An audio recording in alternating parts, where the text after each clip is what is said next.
All right, sorry everyone, we're a little tardy. It's 5:33 and we're supposed to start at 5:30. But welcome to tonight's study session on March 7th, 2022. And tonight we have on our agenda a couple items tonight. We've got discussions on the strategic focus areas for the city and a presentation on the single-family residential zoning and lot sizes tonight as well. So first up, Mr. City Manager. Yes, Mr. Mayor, members of the council, thank you for the opportunity to present on our strategic plan focus areas. And this item is primarily for discussion, and I'll go into a little more depth in a bit, but I want to yield as much time as I possibly have to the next item, which may be a bit longer than this particular topic. Tonight, staff is asking the mayor and council for some direction on our focus areas, our strategic plan focus areas. And what I've presented to the mayor and council, what you see in front or on your screen, is our existing focus areas, which are the focus areas that were amended in 2020, and then the proposed focus areas which staff has developed from a conversation that we had with the mayor and council a couple of months back, specifically focused on our strategic plan. But a bit of a background for those watching this evening. In 2018, the mayor and council and the executive leadership team went through a strategic planning process where we essentially established our strategic focus areas, goals, and objectives. In 2020, we went through what I would consider to be a review of those items of that document, ultimately modifying our focus areas and adding a couple to the existing focus area categories. And what you see in the proposed focus areas are recommendations that ultimately have come from the discussion that we had in late 2021 that will become our 2022 amendments. And so if I can, Mr. Mayor, just briefly discuss what the existing focus areas are, present those. Fiscal responsibility has been a topic, an area that we have focused on since 2018, quality of life as well, marketing. In 2020, we added economic opportunities. In education and workforce development, we had actually had that since 2018, and in 2020, we added healthy and safe community environments. When we met in late 2021, the discussion really evolved around what I would consider an advancement in our strategic plan. We had really made good strides in meeting many of the goals and many of the action items which we put together annually as part of our budget process. But the sense that I walked away from that meeting from the council is that while many of these focus areas are items that we ought to continue to highlight and reference, that we really had made good progress since 2018. And so what we've done as a staff is attempted to build on what we've got in place, as well as to respond to a couple of specific areas related to quality of life and marketing. And I'll talk a little more about those two particularly as we move through this. And so the goal tonight, Mr. Mayor and members of the council, is really to get your direction on finalizing these focus areas through the discussion that we have this evening, so that we can finalize the revisions to our 2022 strategic plan.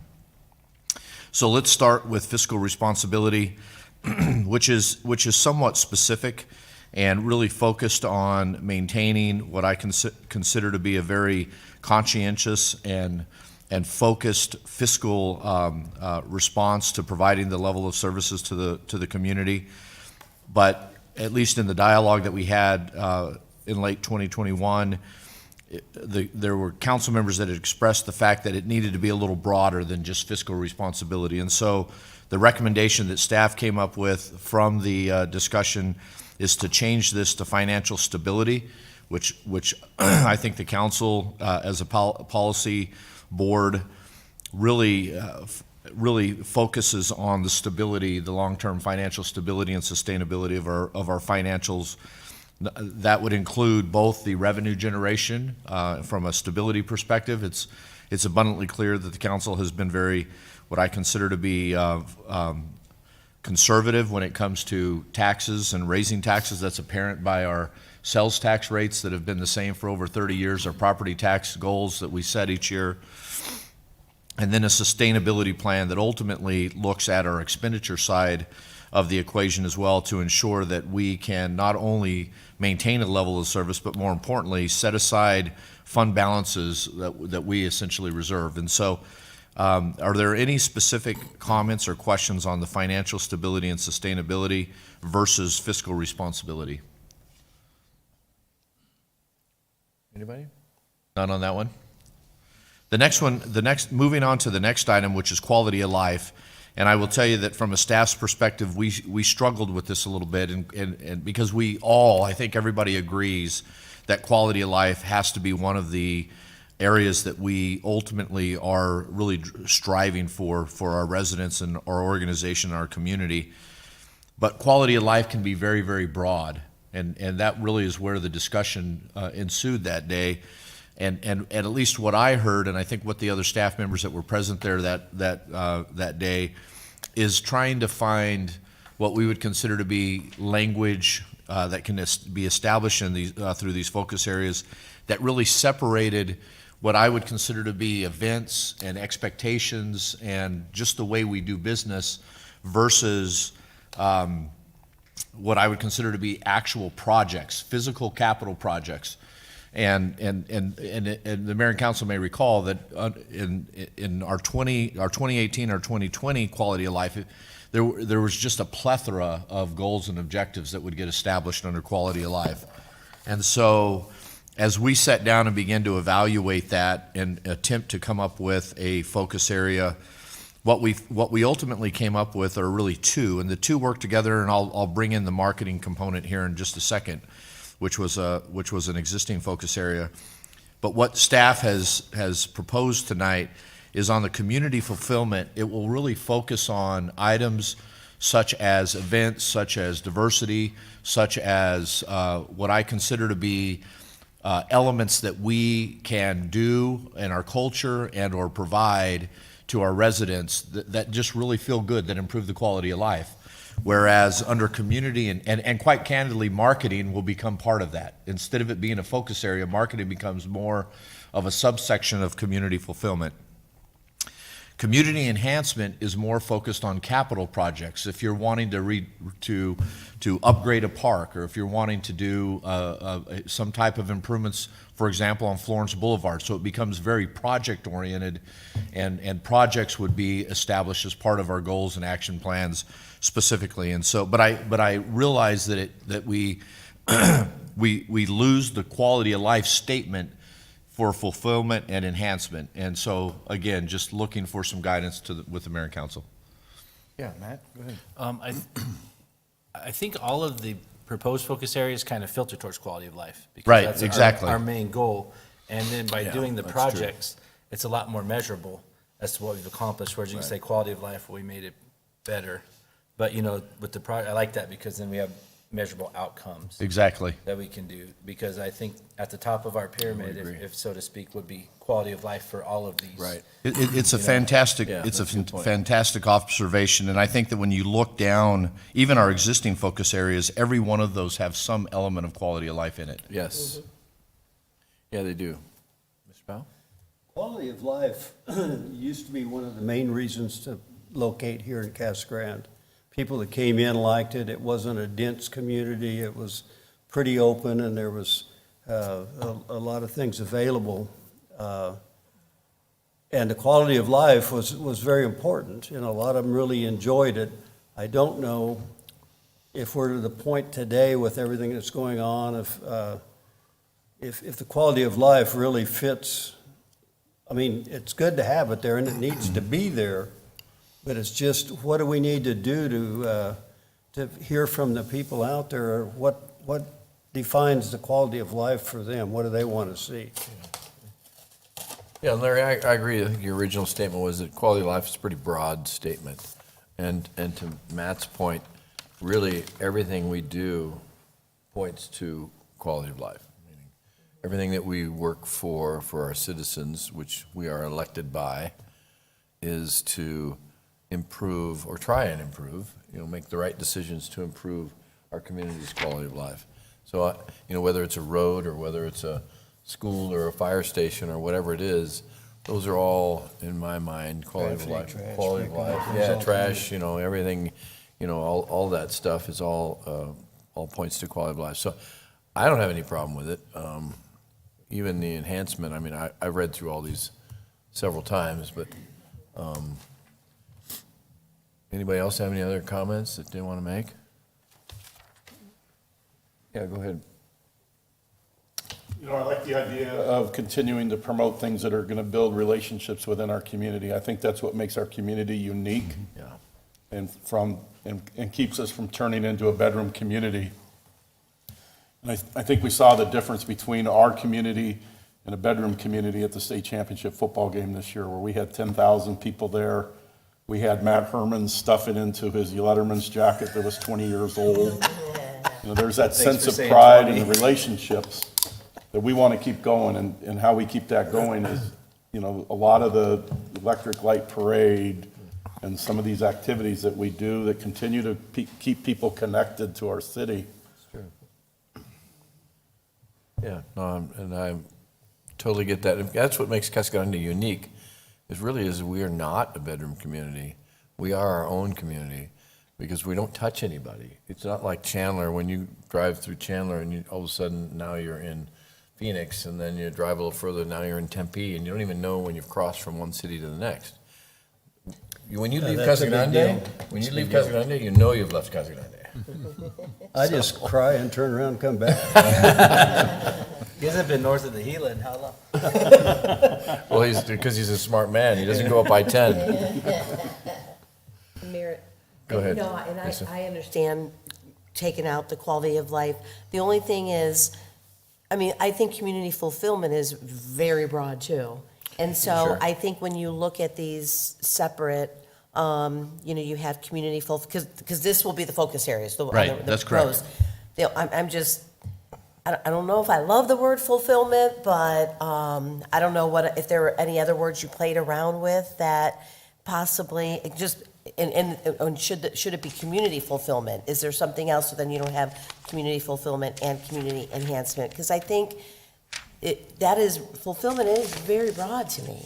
But I don't know, I can't come up with something off the top of my head, but I was just curious if there was something else that you guys were thinking Well, of. I think one speaks more to events and Right. things, and the other one, And I think enhancement, I feel better about, but community fulfillment, to me, just seems very And to Right. Lisa's point, to the average citizen that doesn't go through this, Yeah. are they going to understand what that means? Yeah. I think that I Yeah. agree that we need to And make I sure get that- we were probably just really looking at the words and, but I don't know, Well, I'm certainly open to any suggestions, and to both council members' points, we struggled with it a little bit, and some of the ideas that we did come up with, some of the words, if you will, is enrichment. We also had, and we had items like community pride in here, and we had interaction with our residents and our citizens, neighborhood livability.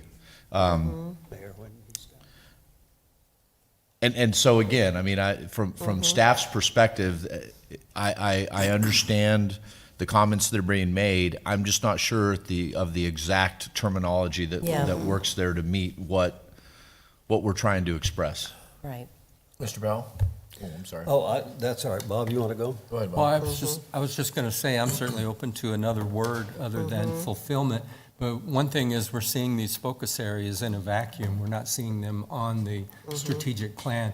And this would be followed by goals and objectives. Right. That's right. that would That's right. spell out Correct. what it- Right, that's a Right. good point. That's a good point. Exactly what I was Yeah. gonna say. You know, one of the things that really So speaks the goals to. would define Go it ahead. more. I'm sorry. The goals would define it even Exactly. more. Yeah, that's a good point. Go ahead, The, Mr. Bell. the fulfillment is what are, we used to send out a paper and people would say, do you like this about our community? Do you like that about our community? And address some of those things. We talked about doing that earlier Yes. on, Larry, we just haven't. But if you really want to know their fulfillment and what they'd like to see for enhancement, I think the replies that would come in would sure be a guide. And probably nobody on council knows for sure what they're wanting, because there's a lot of people out there, but, yeah. And Mr. Powell is absolutely correct. We actually had discussions about budgeting for a community citizen survey, interactive talked about survey. And quite frankly, it is on our fiscal year '23 agenda right now, action planning agenda, which would be next fiscal year. And it does give pause to whether or not we want to change these focus areas today or move another year before we go through those, before that citizen survey. I do think if I can just incorporate the marketing component to this, and I think everyone agrees that marketing is more of an action item that ultimately becomes part of the goals under a quality of life or a community fulfillment type of a focus area. But again, from a staff's perspective, we are open. These are actually your strategic planning focus areas, and so we are open to any of the feedback that we can obtain. Yeah, go ahead. To Bob's point, all the things you said of the different words you had, I think that all would fit under fulfillment. It And once would. we define it better, to your point, You then know what it is, yeah. we'll know what it is. And, Okay. And also, we are going to do a survey in '23 probably. Right. But Maybe change But our again. thing about the strategic plan, which I've been so proud of, is this is one of the only ones that's ever happened where we do revisit it Regularly. Yes. So if we have to Yeah, if revisit it after changes, if this, it changes again, it if we have to changes. revisit after the survey, and maybe we put these areas in the survey and say, what do you think about this? Absolutely. Yeah, I think Bob has a good point, and that is that, maybe we should look at this in context, right, in the context of all the goals, and that might Right. actually make more sense. But it will, usually when of course it'll outline the goals, but it's usually on a one-pager. These are strategic focus areas, and then you're gonna dig a little bit deeper too. So, but what is wrong with even just saying community satisfaction?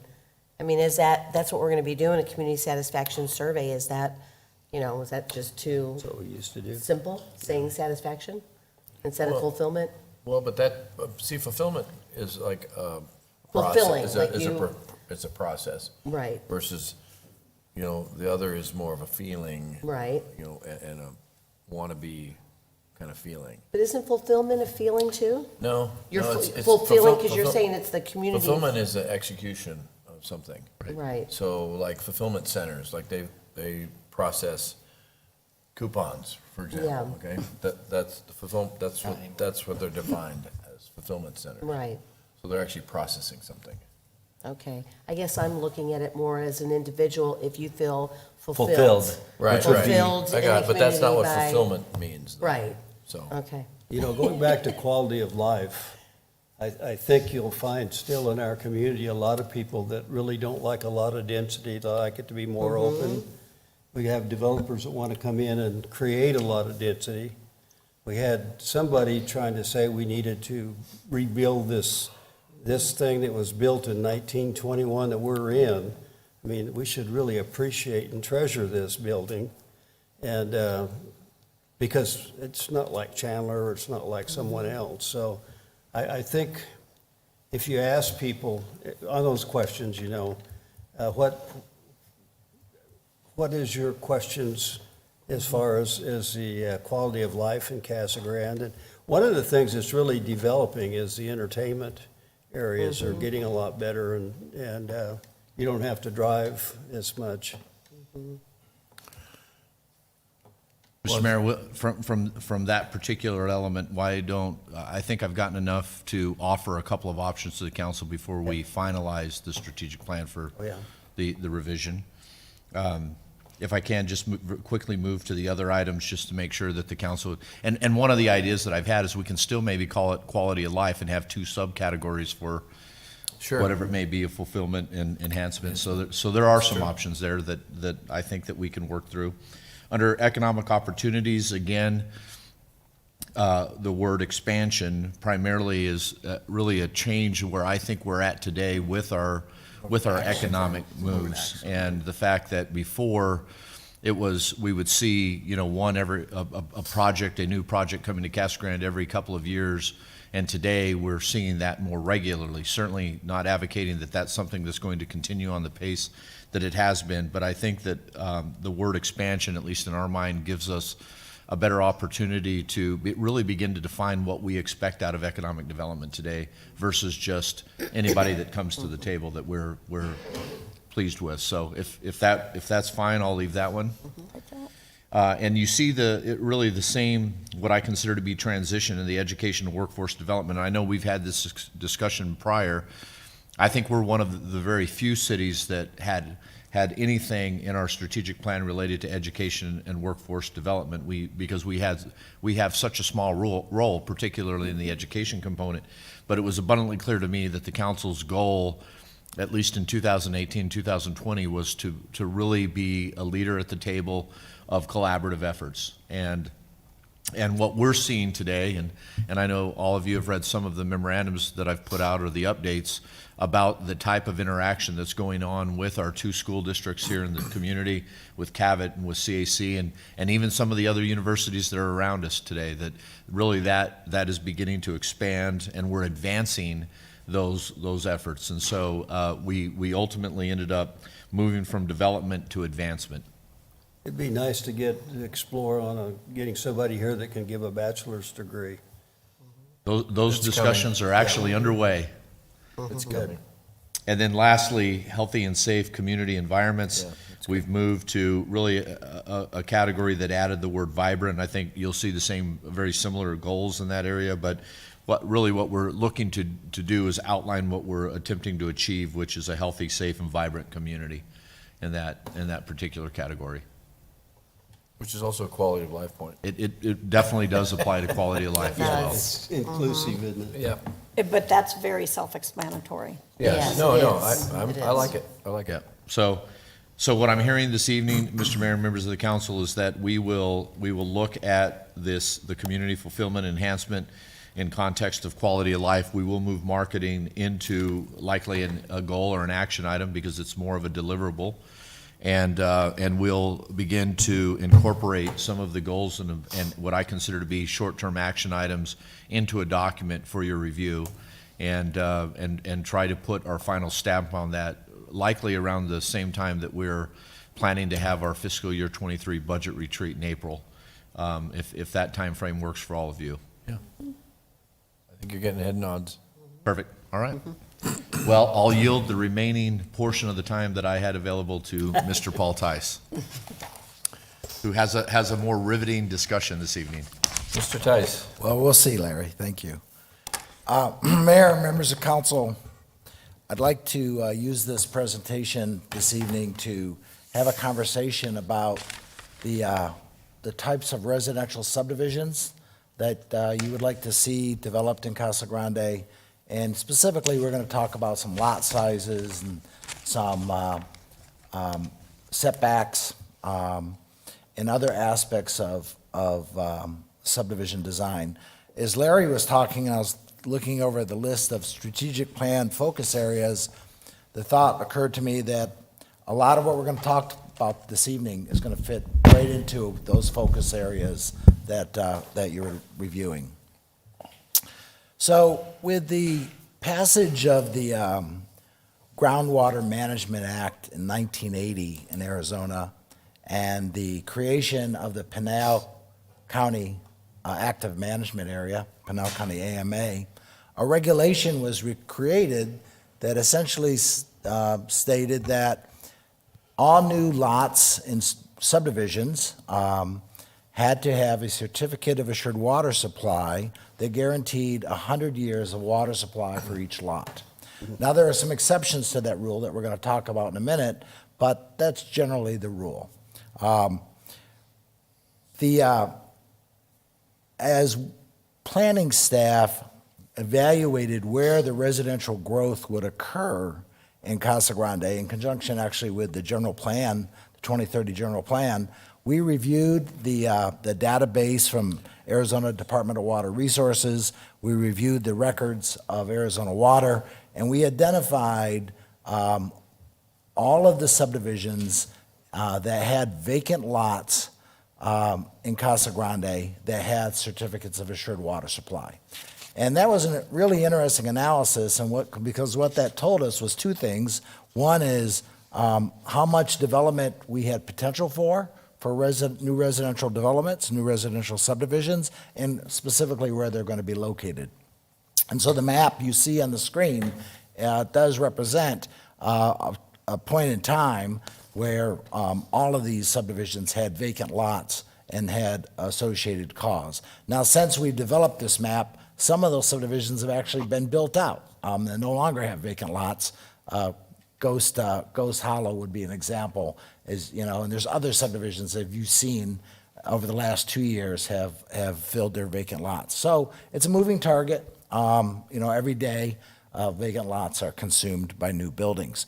But on the screen, I've kind of tried to capture where we are today as of a couple days ago. So in our final plats, those are the ones that are in blue on the screen. We have about 2,775 vacant lots. Now, most of those are already zoned PAD. They've been zoned PAD since 2004, 5, 6. So about 2,400, 2,500 are zoned PAD. A small portion of them, 287, are zoned in some other zone districts. Could be R1, could be R4, a variety of other zone districts. But the point is that the vast majority of those are PAD. And I'm going to tell you, because when they were platted and the infrastructure was put in for those lots, the water lines, the sewer lines, the roads were platted, you're unlikely to see much change in any of those. Those are probably pretty much set. Developers are going to build them per their original zoning, and you're not going to see much change at all. The next category, which is the green, and you can see most of the subdivisions are in fact in green, are the vacant lots that only had preliminary plats. Arizona Department of Water Resources did in fact issue cause for preliminary plats that had not been final platted. You can see the zoning breakdown on those. So today, 7,000 of those are zoned PAD, and 3,700 of those are zoned R2. Now, a year ago, very few were R2, and we'll talk about that a little bit, but about 7 of these PADs have been rezoned into the R2 recently. We actually have some that are in industrial and commercial zones. They were residentially platted at one point, but they just don't make sense for residential subdivisions today, and they're much better used as industrial sites. But they have cause, but they're just unlikely to develop as residential. That's 1,700 of those. And we have 562 in various other zone districts. So we're going to talk a little bit more about the preliminary plats. That's really where the focus of the conversation is going to be, is like, what do we want to do with those 7,000 PAD zoned lots in terms of future rezonings? One other point of interest here is that the ADWR actually issued certificates of assured water supply to condominium lots. They weren't platted, but they were identified in PADs, and we actually have about 3,200 condominium lots where townhomes can be built or other attached product that could actually be sold in individual lots. So the grand total, we have about 19,000 vacant lots today with cause. When we take those 1,700 off the table, you're talking about maybe 17,500 lots. Now that's kind of vacant lots. That's kind of the future, if you will, of residential development in Casa Grande as we know it today.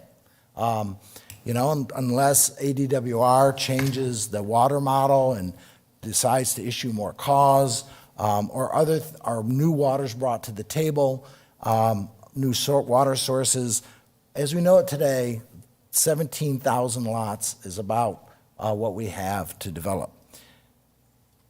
Last year, I think we issued permits for about 1,500 single-family homes.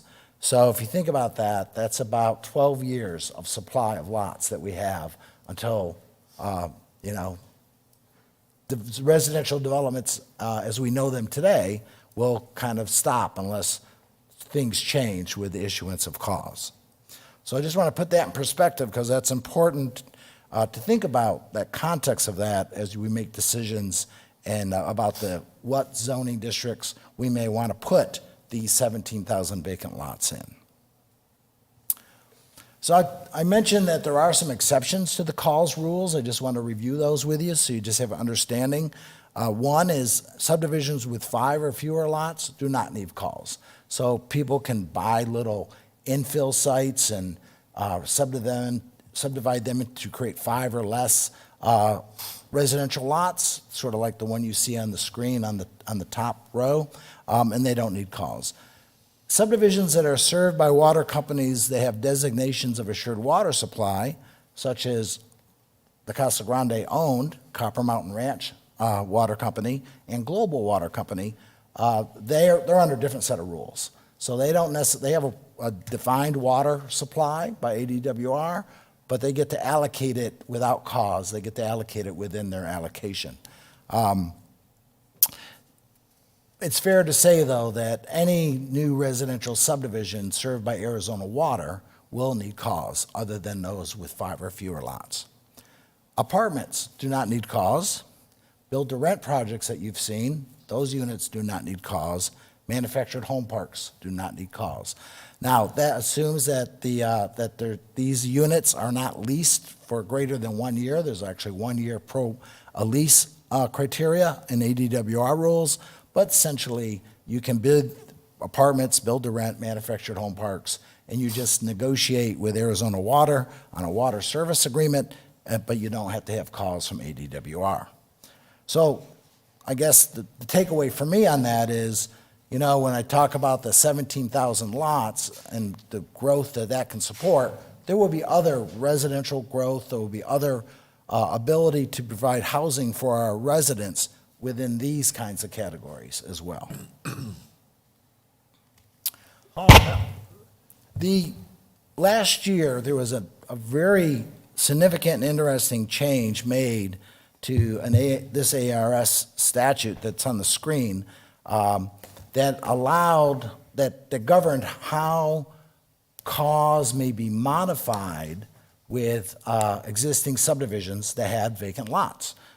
It's called, when you change a plat, when a developer has a vacant subdivision, has a lot, subdivision that was created has cause, but the lots are vacant, and the subdivider, the land developer, wants to modify the plat, they're allowed to, but it's called a material change. And so the ADWR has rules about material changes, but this law changed how ADWR can define a material change. And then in bold is the important language, which is the director of ADWR, shall not consider any change in the number of housing units or lot if there's a reduction in the total water demand for the subdivision. That means that a owner of a residential subdivision with vacant lots that has cause can ask for a change to that plat with different number of cause if they can prove that the differential, whatever the change is not going to increase the water demand for the subdivision. Each of these subdivisions, in addition to be given the specific number of calls for each lot, is actually allocated an acre feet of water as well, specific acre feet. That's kind of the key, how much acre feet was allocated to that subdivision, and if the change does not increase the acre feet that's needed to support that subdivision, the director of ADWR is directed to make that change, cannot say it's a material change to the subdivision. So what that did is that's why this law change is why you have seen some PAD to R2 rezonings, because the owners of those subdivisions understand that they can redesign the subdivisions, increase the number of lots within a certain amount, and petition ADWR for the new cause. So this table summarizes I think 7 PADs that have been converted to R2s. So all of these have been approved by you, rezone changes from PAD to R2s. And there's a couple really interesting things about this chart. The first thing that struck me when I looked at this was the variety of lot sizes that are actually still being provided within the R2 zone. As you might know, the R2 zone allows for a minimum lot size of 5,000 square feet and a minimum lot width of 45 feet wide. But they're not all 5,000 square foot lots. That's probably just over the majority at 51.5%. But then there's a variety of other lot sizes in those categories all the way up to lots over 7,000 square feet. So that's interesting. So the developers aren't kind of totally maximizing out the density that the R2 zone potentially would allow them. The other thing that's pretty interesting is when you look at the bottom row and the far right, which tells us how many existing cause were associated with these lots with their PAD zonings, and it was 3763. And with this R2 zoning, potentially, it increases those lots to 5,320, which is a 41% increase. That's a pretty significant increase. Now, it remains to be seen whether or not these land developers will be able to prove to ADWR that these subdivisions with this increased lots don't use any more acre feet of water. 41%, that's pretty significant. My gut feeling is they're not going to be able to show that there's that much water savings that they can increase it to that level. But we'll have to see, right? We have no final plats on these yet, and each of these developers have to take their final plats to ADWR and get the new cause, have new cause allocated before we'll bring that plat to council and record it. So, but it's a significant increase. If it happens, you can see, potentially how much additional housing stock we create with the R2 rezonings. Paul, could we get a copy of this? Mr. Crowell, I believe it's in your RCA right now. Okay, You probably already have. very good. It's an attachment. But One thing I wanted to mention was I know that a lot of places, when you get industry coming in, you've got people that want a different level of housing. And do we investigate with Lucid? Do we talk to them? And I don't know if you do, to see what kind of housing their employees would like. They make pretty good money, and most of them probably would like some pretty good housing ability. And there's others that are more for people that don't have that kind of money. But So, Councilman Powell, you're absolutely right that that we need to provide a wide range of housing choices in the community, because we have people in different income levels who have different housing needs and Yep. different family sizes and lots of different demographics. As to the Lucid situation, they've actually have contacted us about their concern that that there's not enough housing for their new employees and that it's too expensive. So they're actually looking for a little bit more affordable housing for their employees, because many of them are entry level. So we're really exploring that to see what we can do. But the executive housing is very small pool of purchasers versus maybe the entry level workers. So moving on, planning staff, as we entertain these PAD to R2 rezonings, and let me frankly tell you that when planning staff first entered into conversations with land developers about their desire to rezone from PAD to R2 to achieve these additional cause lots with cause that ADWR might approve, we understood what we were doing in terms of changing a little bit the character of these subdivisions, but in our mind, we weighed that against the need for additional residential lots, and the need for additional residential lots came out on top for us as a priority as staff.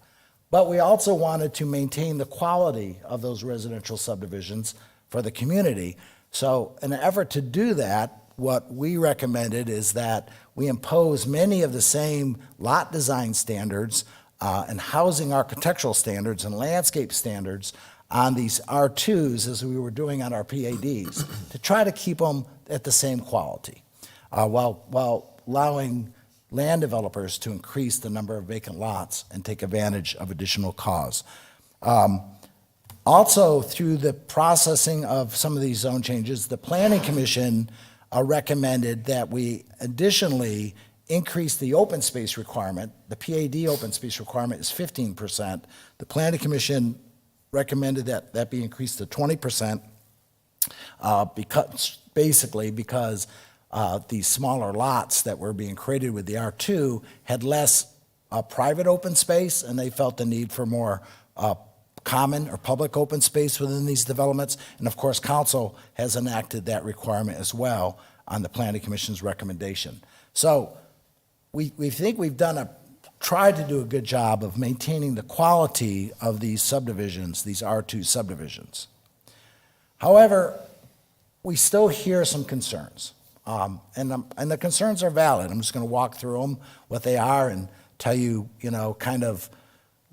our thought process on those. The first concern, is that we're not really still providing a variety of lot sizes, kind of to Mr. Powell's point, and that, all the lots are going to be like 5,000 square feet. Well, you saw from that table that we provided that, in fact, there is somewhat of a variety being provided, maybe not as much as in our PAD zones, that's true, but there is some variety being provided.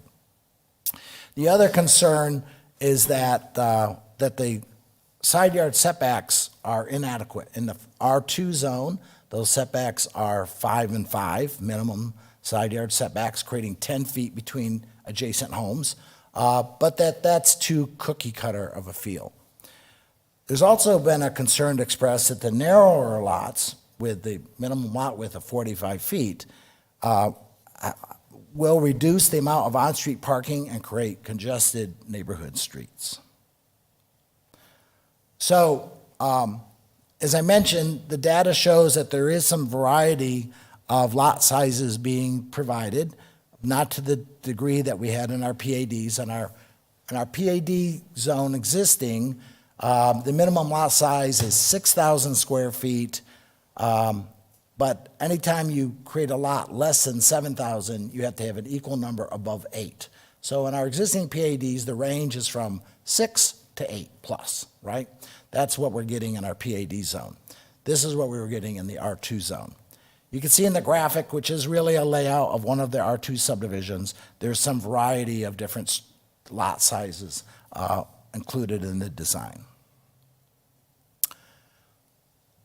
There is a relationship between the minimum width of lots and the side yard setbacks. I just want to talk about that a little bit and have you understand that it's really the minimum width of a lot. It's not really the lot size, if you will, but it's the minimum width that drives the setback issue. And here's why. Your typical home being built in Casa Grande today is about 35 feet wide. That's pretty the standard lot house width.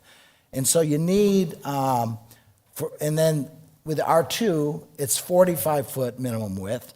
So you need 5 and 5 side yard setbacks. So that's the greatest you can grant to build a 35-foot wide house on a 45-foot wide lot. So there's definitely a relationship to lot width to side yard setbacks. The other thing is there's a real relationship of lot width to on-street parking. If you have a 45-foot wide lot and you have a 20-foot wide driveway, you have 25 feet left of frontage before the next driveway.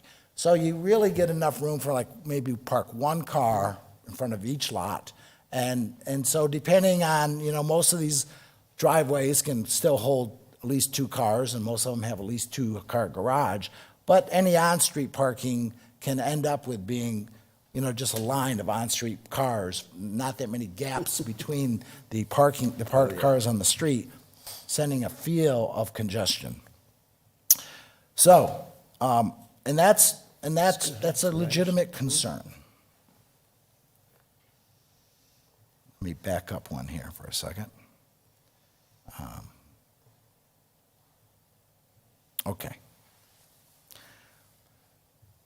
So in thinking about understanding these concerns, understanding what we've done, understanding, the potential for increasing the number of vacant lots they have caused, I've put together some options for us to talk about and to discuss and to figure out which way, we all might want to go. So the option one is to basically to just keep our PAD zone subdivisions, zone PAD as they are.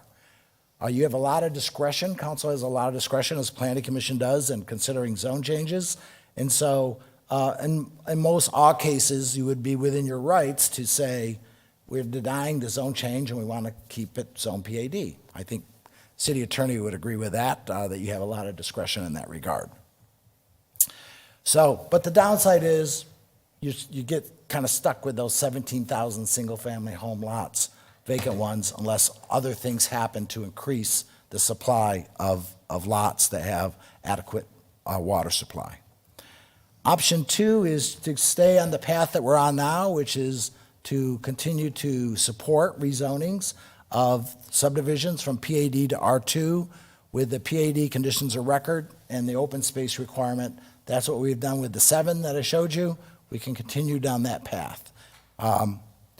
Option 3 is there's another zone district called the R1A. It's an existing zone district.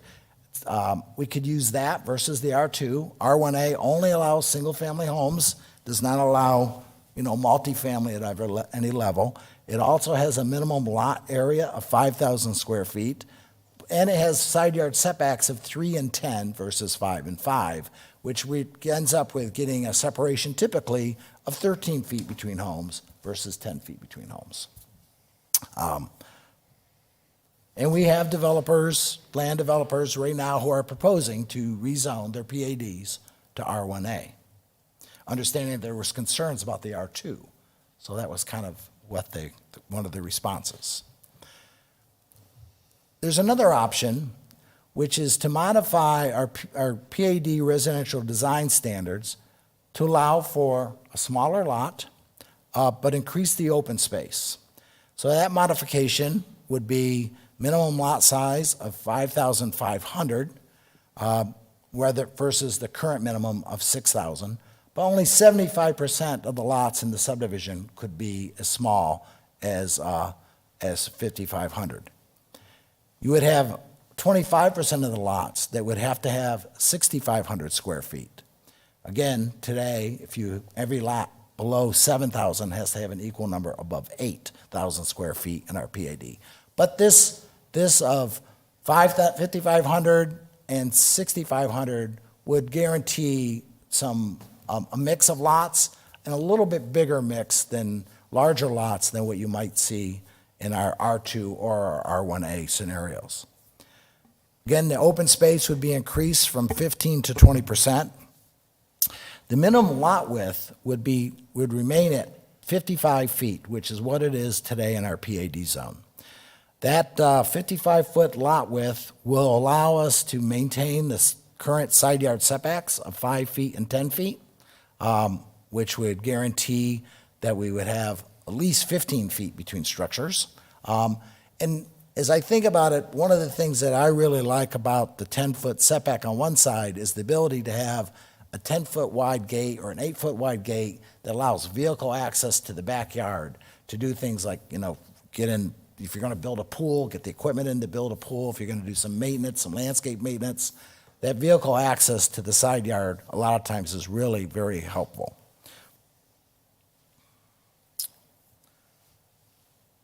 The 55-foot side yard, 55-foot minimum lot width will also help with the on-street parking congestion that I described, because you'll have breaks in there. You might still just get one car parked per home, but there'll be gaps between those cars and it won't feel as congested. So staff would propose that we pursue a revision to the PAD residential design standards per option 4 for the following benefits. One, I believe it really allows developers to achieve a reasonable increase in the number of undeveloped lots and subdivisions, they will get some increase. It won't be the 41% that you saw in the R2 example, but I think it'll be around 25%-ish. And I think that, which they can ask, in my mind, that's probably in the range of things, that range of area that ADWR would probably be supporting as well, but that remains to be seen. As I mentioned, the 55-foot lot width will allow us to maintain the 5 and 10-foot side yard setback, as well as provide adequate on-street parking. 20% open space, which is an increase from our today's PAD, will ensure that residents have adequate areas to recreate, as well as contribute to the appearance of a quality subdivision. And I think it strikes a good balance between allowing additional residential density while maintaining the high standard of quality for Casa Grande's new neighborhoods. So that ends my presentation, and so Mayor, I don't know where you want to take it from here. One quick question, Paul. So the front yard setbacks, which we changed, right, Yes? would also allow for some of that non-cookie cutter type? It absolutely right? does in that front streetscape, yes. Yes. Not the side to side, but definitely in the Right. front, yes. Right, okay. But that would still be maintained, right? Yeah, it would, yes. Okay, all right. That's allowed today in PADs. And PADs, they actually can bring it as close to 10. Like in this photo, that house on the right probably has maybe a 10-foot front yard setback. That one you're seeing there with the car in the driveway. Yeah. Yeah. Okay. Comments or questions? Good So your job. recommendation is option 4? It is. Okay. I like it. Anybody any comment? Bob? Paul, even if we go with option 4 and basically amend the PAD requirements, a developer could still come in and request R2, could they not? Absolutely. Yes. There's no prohibition on the R2, and you would just make that decision on a case-by-case basis. Okay. Good question, Bob. Lisa? Paul, as far as affordability, because you said that that's going to be a key issue, do you see this would be a huge difference in what the developers are going to be asking for in that size lot and home? Changes the number of lots they can get. Well, that's a $300,000 question you just asked. I know, right? But, you know, But it is key, I mean, because that's the problem, is people can't afford houses right now, so. it is key. I guess the other side of the coin I'm going to throw out is, did the price drop because we allowed the additional lots and the smaller lots, right? Did we really see a decrease? I don't know. You know, I think in the scheme of things, the land cost and the development cost is not as significant as the house construction cost. Right. Right? Yeah. Yeah. So I really can't answer that Yeah, truthfully. okay. Matt? So it's an interesting question. We talked about affordability and what employers want and what's being built and what we can do as a city. Well, we're really not in the business of building houses as a city, but we would like to have more workforce type housing, affordable housing. So what we've done is entitle this land that people have asked us to put more lots, which in turn should make them more affordable, but yet all the input costs have gone up simultaneously. And this is a market-driven situation, right? I mean, we can only do what we can do. Right. And we don't control the housing, what people want to pay for a house. You know, we can do what we can do as a city. And what we're trying to do, I think, is provide more options as well with the single-family rentals and that sort of stuff. So that's an interesting question, because people keep pointing to the city and saying, why don't you build more affordable houses? Well, we're trying, but we don't build the houses, you know, that's a market decision. So, but to Lisa's point, is that 25% going to help it more affordable? But we don't know that. Like you said, that's $300,000 and $350,000 question, right? And we've been through this before, right? Back in 2008 when it, you know, you remember that, right? So it's just interesting. I do like but the question back to the PAD that you were, you know, the recommendation option 4, as we're calling it, we would still have to rezone the current PADs to the new PAD standard, or would they just automatically switch over? No, a developer, the landowner would have to come in and ask for a modification of their current PAD. To the new design to the new- standards. Right. We would actually go in and make a code amendment to modify the PAD residential design standards, which are a part of the zoning code.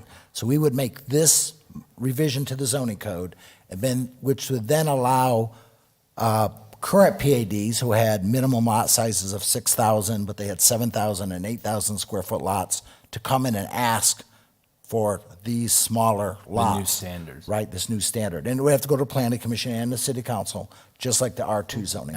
And they could still ask for R2, R1A, They could. whatever. Yes. And another question, that the R2s that we've done recently, well, in the R2 zoning, you can have multifamily, but most of the ones we have done are for single family and limited to, I say most, I don't think all of them are, but they specifically have a condition that it's only for single family. So R2 doesn't automatically give them multifamily. That's true, and the R2 zone is a zone district that allows single-family, detached, duplexes, fourplexes, small, medium-density development. All of the PAD to R2 rezonings that council's approved had a conditional record that limited them only to single-family. So we're not putting in all these things. Right. And when talking to people, especially this weekend, I got to talk to a lot of people, and I mean, the housing lots, the lots were a concern, but the biggest concern that you hit on it, is the street congestion.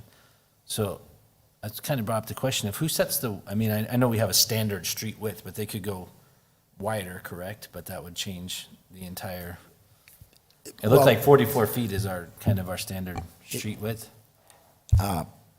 44 feet is the actual right-of-way. The street width is less. It's probably like 36, but I'd have to look at the specific.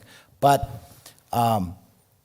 the congestion is probably not because you really can't pass between two cars. It's just when there's cars parked on both It's the sides, appearance. it It's the just feels feeling, tight, yeah. right? And it makes you slow down. I mean, I slow down, right? Right. I know we have probably some subdivisions that were built, in the past, they had narrower streets, but today's streets all are designed to have parking on both sides and allow two-way traffic, the residential And that streets. is legal, by the way, to Yes, it park on the just street. feels tighter, right? But the lot width is what makes it feel tight Yeah. or not as tight. Because you got more houses and more cars and. Right.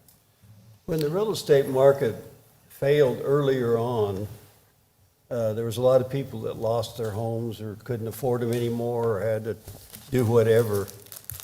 When these are, what I've always wondered about, I at one time bought a duplex type thing and rented half of it.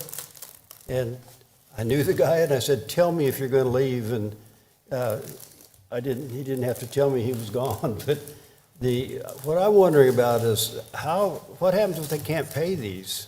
If they don't stay up with the rent? Are you going to have vacant buildings out there that are just waiting for somebody else to come in and take them? I assume that's what you would do, but Councilman Powell, at this point, we're talking about single-family homes for purchase, to buy. We're not talking build to rent here. We're just talking, regular single-family homes that people would assuming buy. people Now, buy you certainly could buy one and rent it, but essentially, these are owner-occupied homes with mortgages. when somebody leaves, though, what happens? Well, if you have a mortgage and you leave, you either pay the mortgage or you get foreclosed on, right? That's what happens today. Right. I mean, yeah, that has nothing to do with the zoning part, if you don't pay your mortgage. To Matt's point, I think that what I was most concerned about is the parking on the street, because that's what we hear complaints about a lot. And while, Paul, I agree with you about, if cars are on both sides, they can still get through. But what we're seeing more is that people are afraid their cars are going to get hit, so they park closer and they're up on the sidewalks, and then you don't, and then there's all That's that stuff that goes with it, and that is illegal. And so, I know that a lot of times HOAs say you can't park in the road at night. They can't do that. They know they can't. So I was concerned about that. You can with an HOA, can't you, Paul? Roads are You can if your HOA conditions were imposed Yeah. prior to this new statute that said they can't do it. Okay. I can't remember the date, I don't mind getting opposed. 2015 or Yeah, 16? okay. Okay, when the state passed the law. Right, in 2015 or 16, yeah. So any new HOAs can't. Right, but the Okay. existing One ones. of the things you wonder about, I know Chandler at one point had about 12 homes that were affordable supposedly and had people in them. But nobody ever had a lawn, nobody ever planted a tree, nobody ever painted anything or took care of it. And the people from Chandler, the council, took their planning department over to Tempe and said, why can't we look like this? And Tempe had a much better appearance at that point in time than Chandler did. But as I say, I think there's things that can happen good and things that can happen not so good. I guess we just wait and see. Go ahead, Matt. Yeah, and one thing that I don't think we discussed enough that I like is the 5 and 10 setbacks, because as your planner's view, I never thought about the gate, right? Because on a 5 and 5, you can't have a wide Right. enough gate to get anything through. And it's not to say that people, I mean, that's a HOA decision, you can park an RV or something in your yard, but at least you have access to build a pool or to landscape or to, move stuff in and out of there. So, and the 5 and 5, that's, It's gonna have. You can't. you can't do that, and that's pretty close, so the 3 and 10 or the 5, I like the 5 and 10, so I think that's a great, and that summarily helps with the congestion appearance to your point, so. Yeah, I like it. I like your suggestion. It's a good compromise. Yeah, I think it's a good compromise. So it would go, you think it would go then from that 41% to like 25%, that they could increase it? As I tried to do the math, rough math in my head, that's about what I came up with, yeah. Okay. Mayor. So But that's, so you still could increase it, but not quite to the extent that they may have wanted in the R2. exactly. And it's interesting Yeah. that the 5,000 square foot lots are barely half Right. Right. of the lots from that chart. Right, Right. and I will, just to remind council that, because I know you all don't follow the legislature like I do, but in the legislature, there is a lot of legislation that they're trying to legislate to cities about having more density. So they want, the legislature wants more density.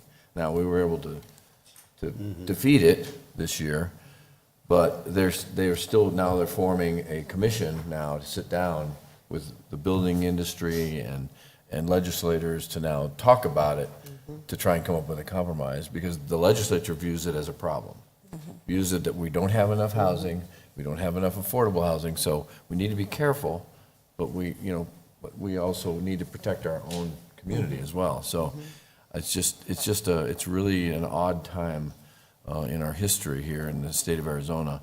And so, just so that, keep it in the back of your mind, that's all. So We'll based continue to on, watch it.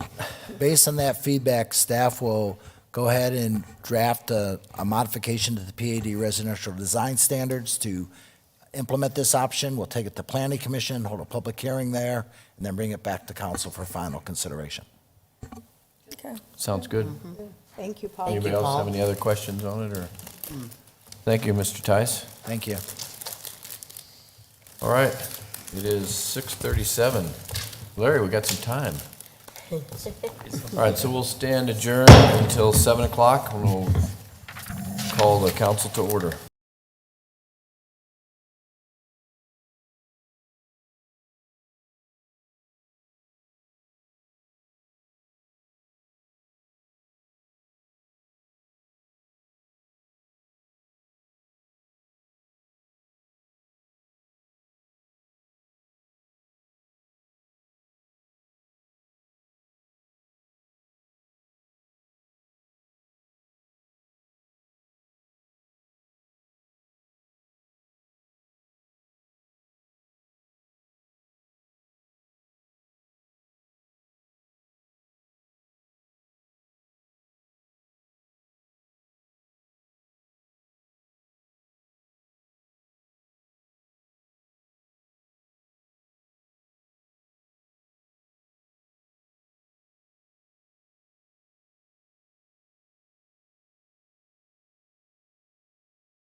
Good evening, everyone, and welcome to tonight's City of Casa Grande Council meeting on March 7th, 7 o'clock.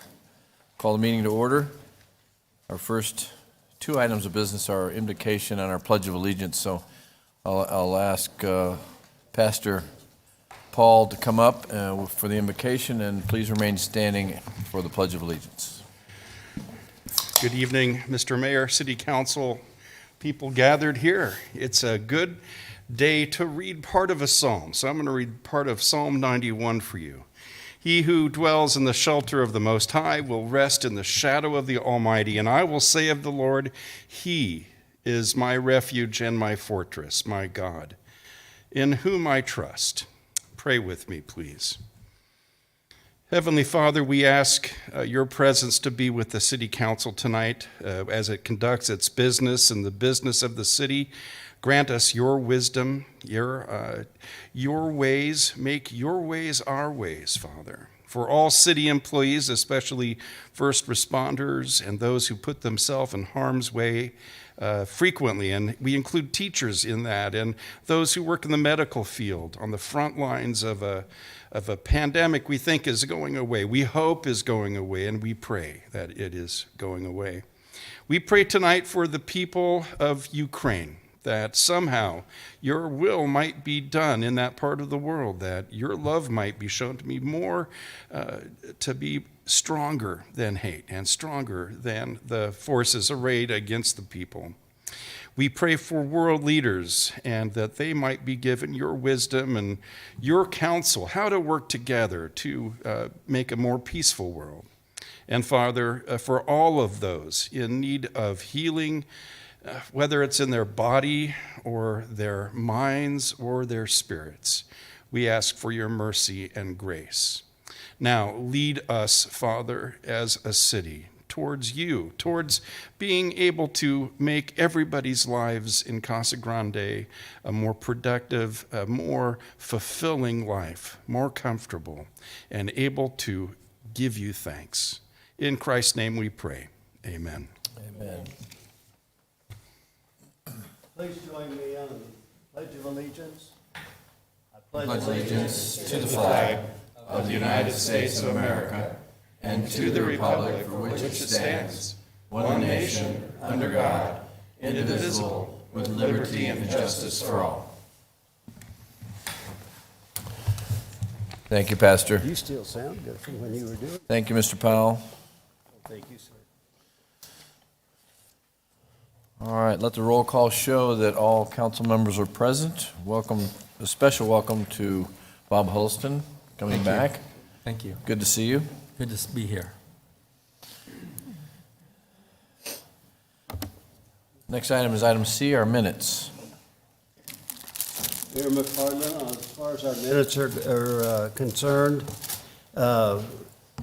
we want to consider the approval of the city council regular meeting minutes from February 22nd as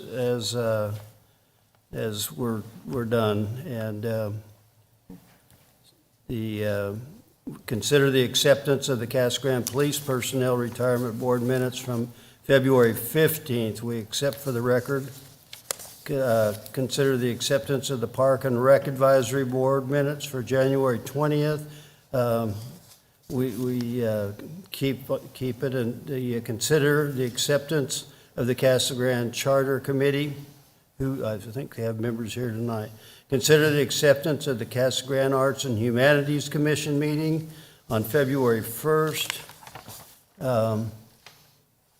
And that was the end of those, Mayor. One more, Mr. Powell. C6. The last one right there. Oh, it was down on the bottom. Okay, I'm sorry.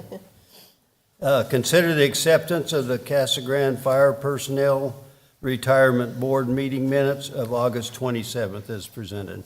Second. All right, I have a motion and a second. All those in favor signify by saying aye. Aye. Aye. Any opposed? Okay, the minutes are all approved. Next is our claims against the city. Mayor McFarland, I move to accept and pay the claims dated February 16th to March 1st, 2022 as presented. Second? I have a motion and a second. All those in favor signify by saying aye. Aye. Aye. Any opposed? Right. The claims are approved. Next is our meeting agenda approval. It's item E on our agenda. Does anyone have any changes? Larry, anything? We have none, Mr. Mayor. Anyone from the council?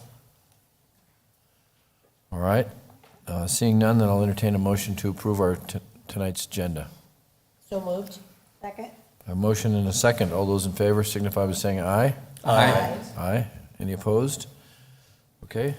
The agenda is approved as presented.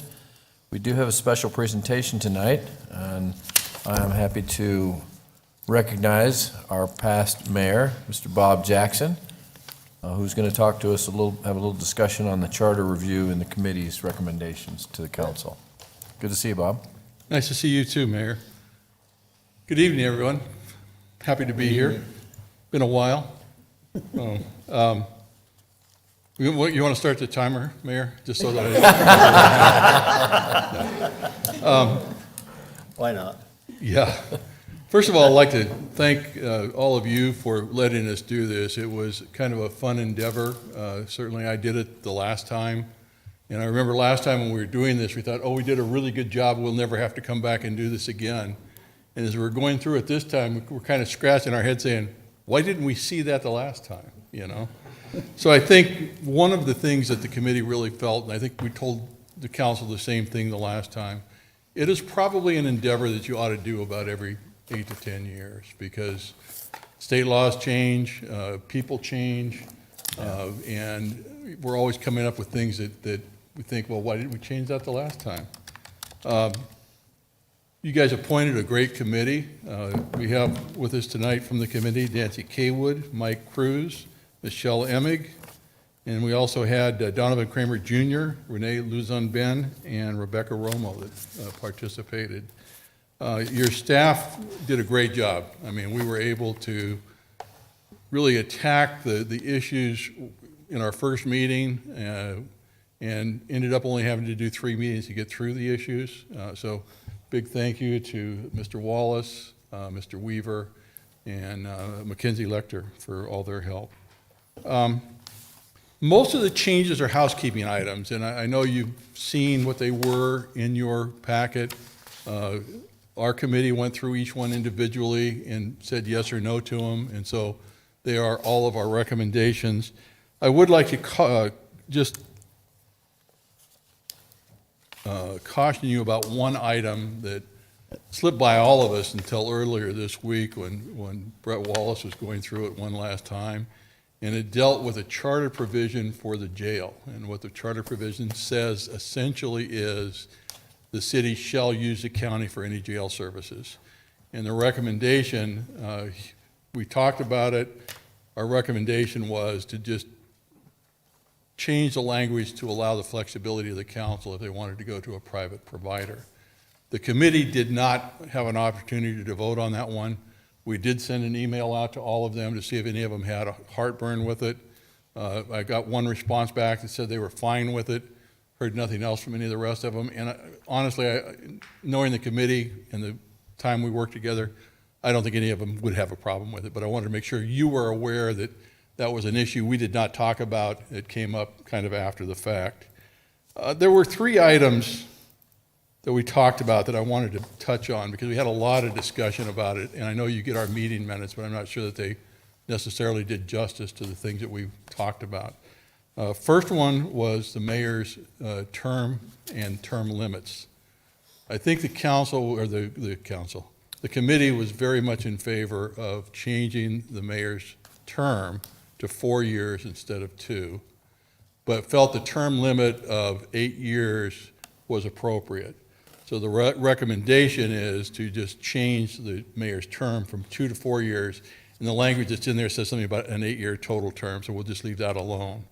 As part of that discussion, the issue was brought up, why doesn't the council have term limits? And in all honesty, nobody had a really good answer to that.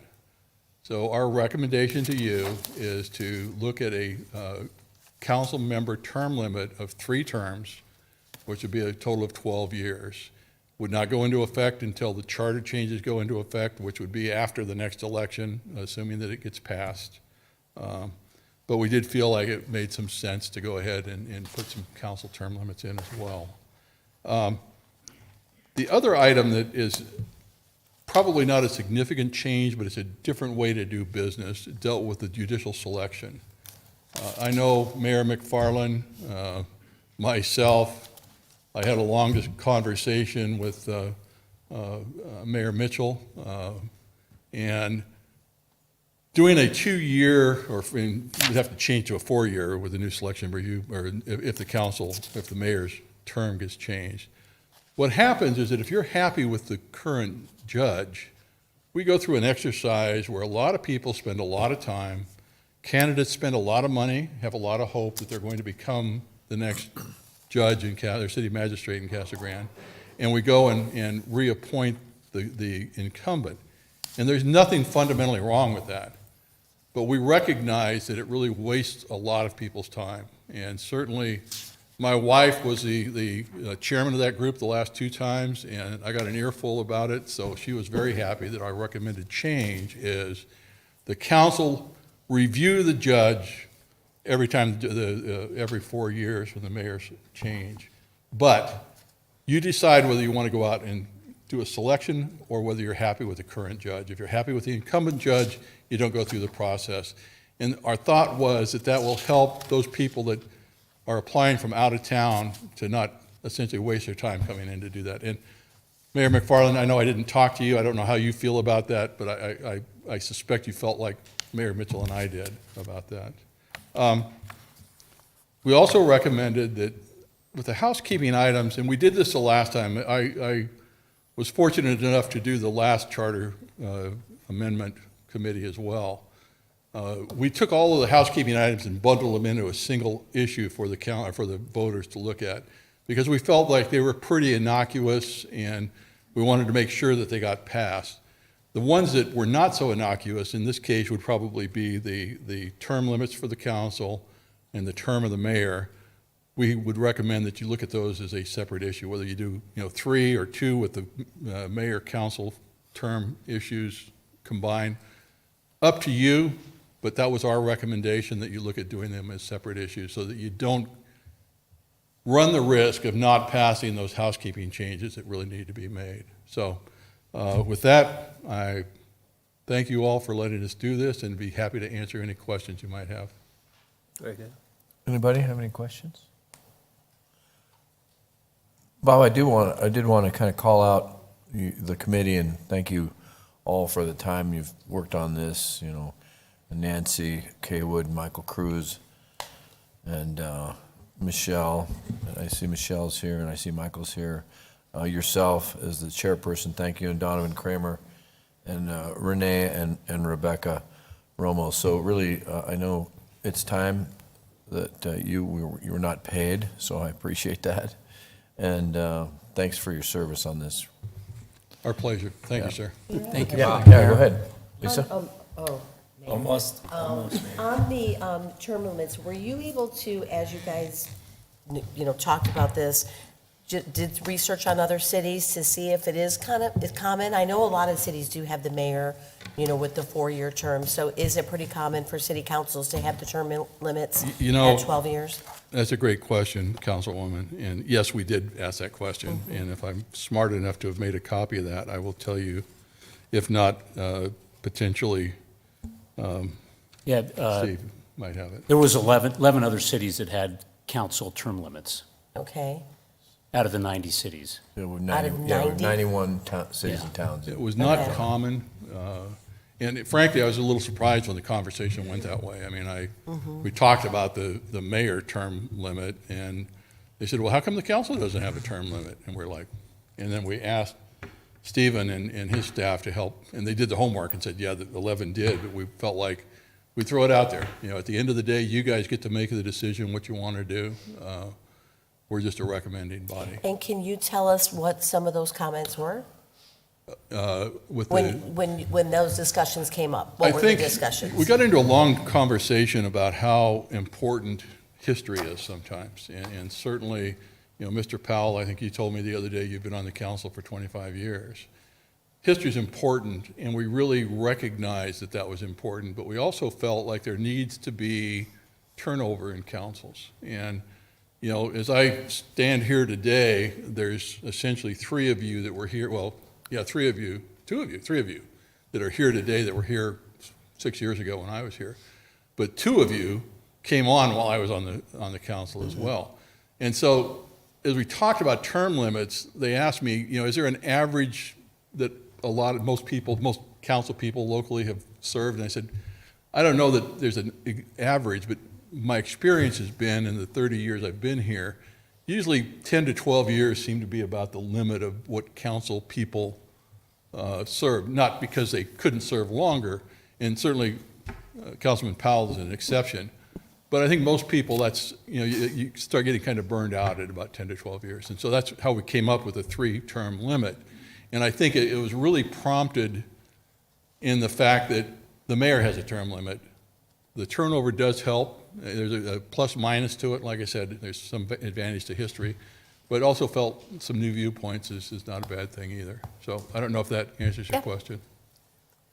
Bob, one of the things I would say is that council members probably need to be on at least 8 years, if not more. But what, you've been there, a lot of things are just starting to happen, and that needs that person instead of somebody new that isn't acquainted with it.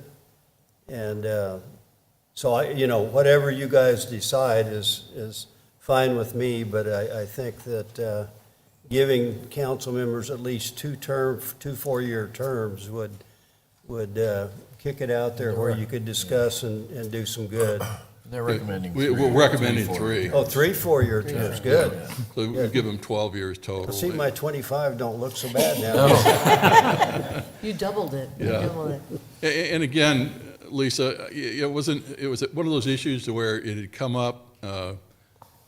I talked a lot about how the job of the council is very different than the job of the mayor.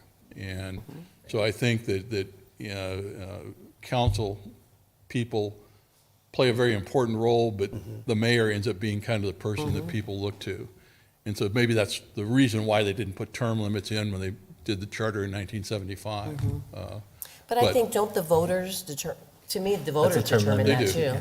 And we talked about that as well. Yeah, that's why I don't know if it, but Yeah. I understand, and, that's what the committee. I think, and I don't want to presuppose the committee, because we didn't really talk about this, but Yeah. we were very cognizant that the last 2 or 3, 4, 5 elections, very few people have shown an interest, and certainly I was a beneficiary of that for 3 of my 4 terms, and I know the mayor's been the beneficiary of the 3 he's done so far. But that's a good and bad thing, as you all know, running for public office, especially when you got to get, 400 and some signatures now, is a pain. And so I think that certainly is part of the discouragement. But we did talk about how it's a difficult decision. And I think at the end of the day, we felt like there were enough people that had asked the question.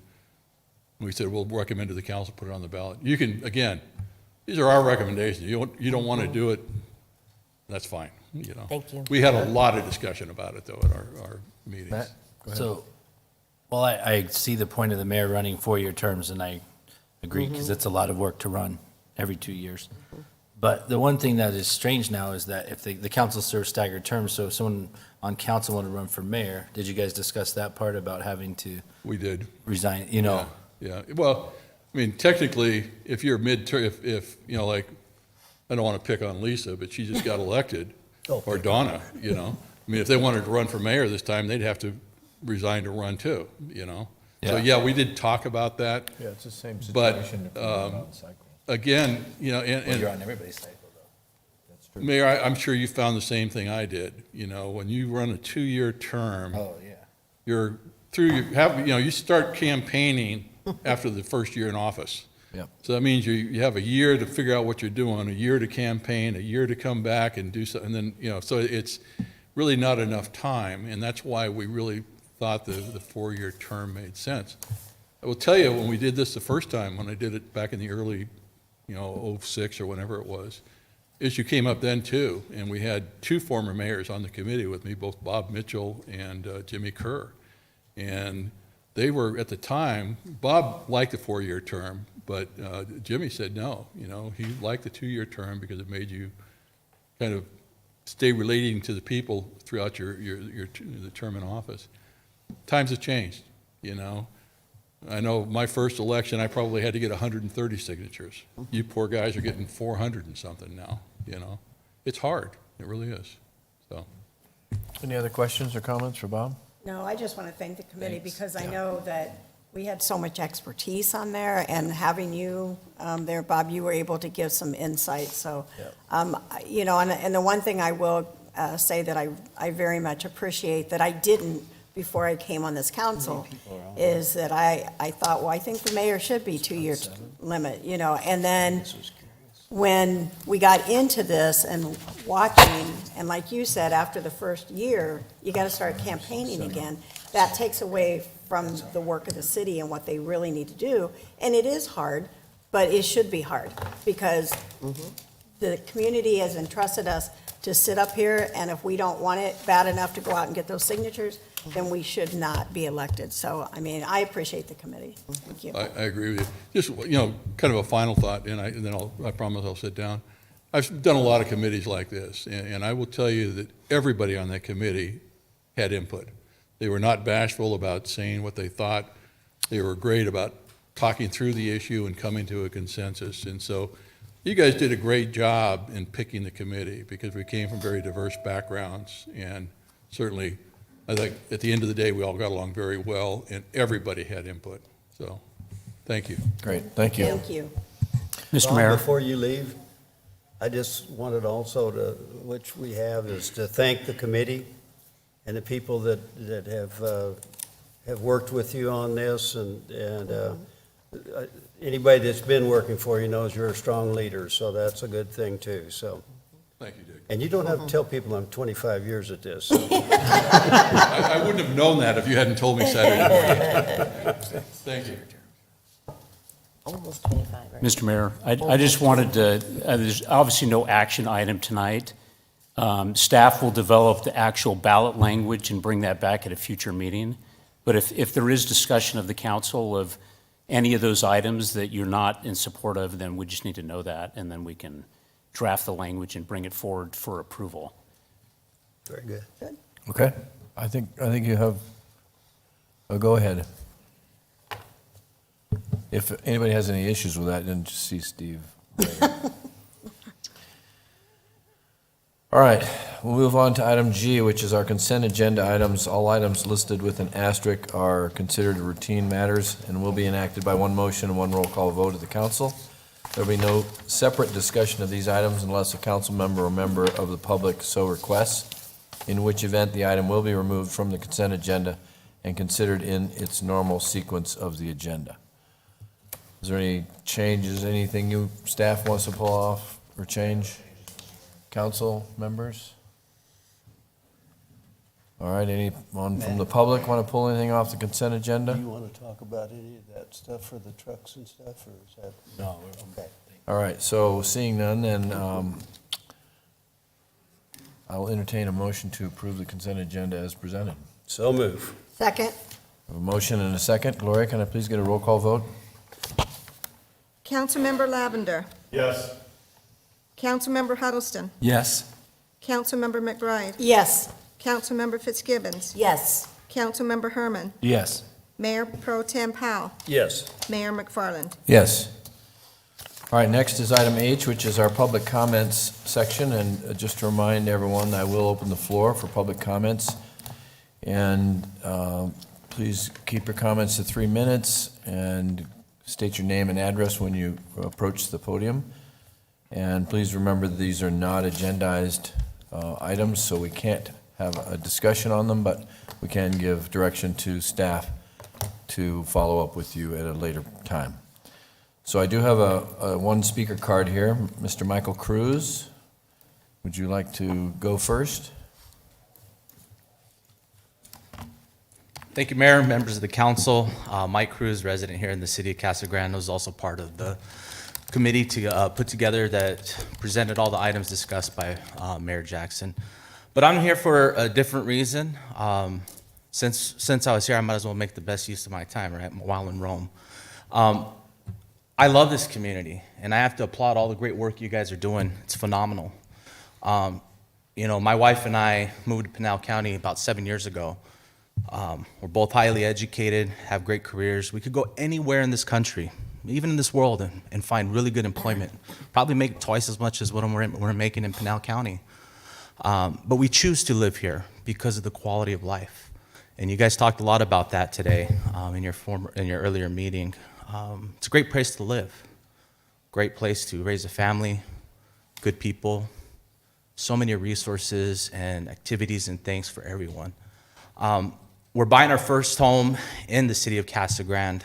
We're going through that process, and it's right here in the Evergreen District. We love this area. It reminds me of a lot of where I grew up. The house was $300,000, and it's a fixer-upper.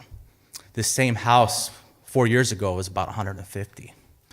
My wife and I, we smile and we pay. We could afford it. No big deal. And we could swing the other $40,000 needed to renovate it in cash and all that kind of good stuff. But as we're going through this process and we get ready to take on this home, I'm reminded by the words of Cesar Chavez. It's not enough to progress as individuals while our friends and neighbors are left behind. And I'm starting to think, wow, what about the people not in the same position my wife and I are in when it comes to housing? How would they ever afford a home? How would they ever be able to live this lifestyle and own the American dream? I bring this up because we're growing. Workforce housing is needed to be able to meet budgets of all kinds. It's just the nature of the beast right now. But as we move forward, I encourage you through my personal experience that you get ready to tame this beast. Explore innovative ways to develop. Outside of traditional apartment and single-family residence, what other options are we exploring and promoting and attracting developers to come in and invest? I encourage you as we move forward to think about those items, to think about the everyday person working at the Dollar General, even our school teachers that are capped out. What are we doing to help them? So I bring this up because it's an important thing for me. Housing is important. I think it's the foundation for the American dream, and it's the foundation to build a good community. So if we want to continue to bring in top talent and bring in good labor force and workforce and just good people, we need to be able to ensure we're able to provide the housing. So thank you for what you're doing. You're doing great work as it is, but I just encourage you to pay more closer attention as we move forward, to look and explore different ways in which we can manage this crisis as we move forward. So thank you for your time. I owe you a couple of bucks for that 10 seconds. Thank you, Mike. Appreciate it. Thank you. Thank you. We'll get it from your taxes, Mike.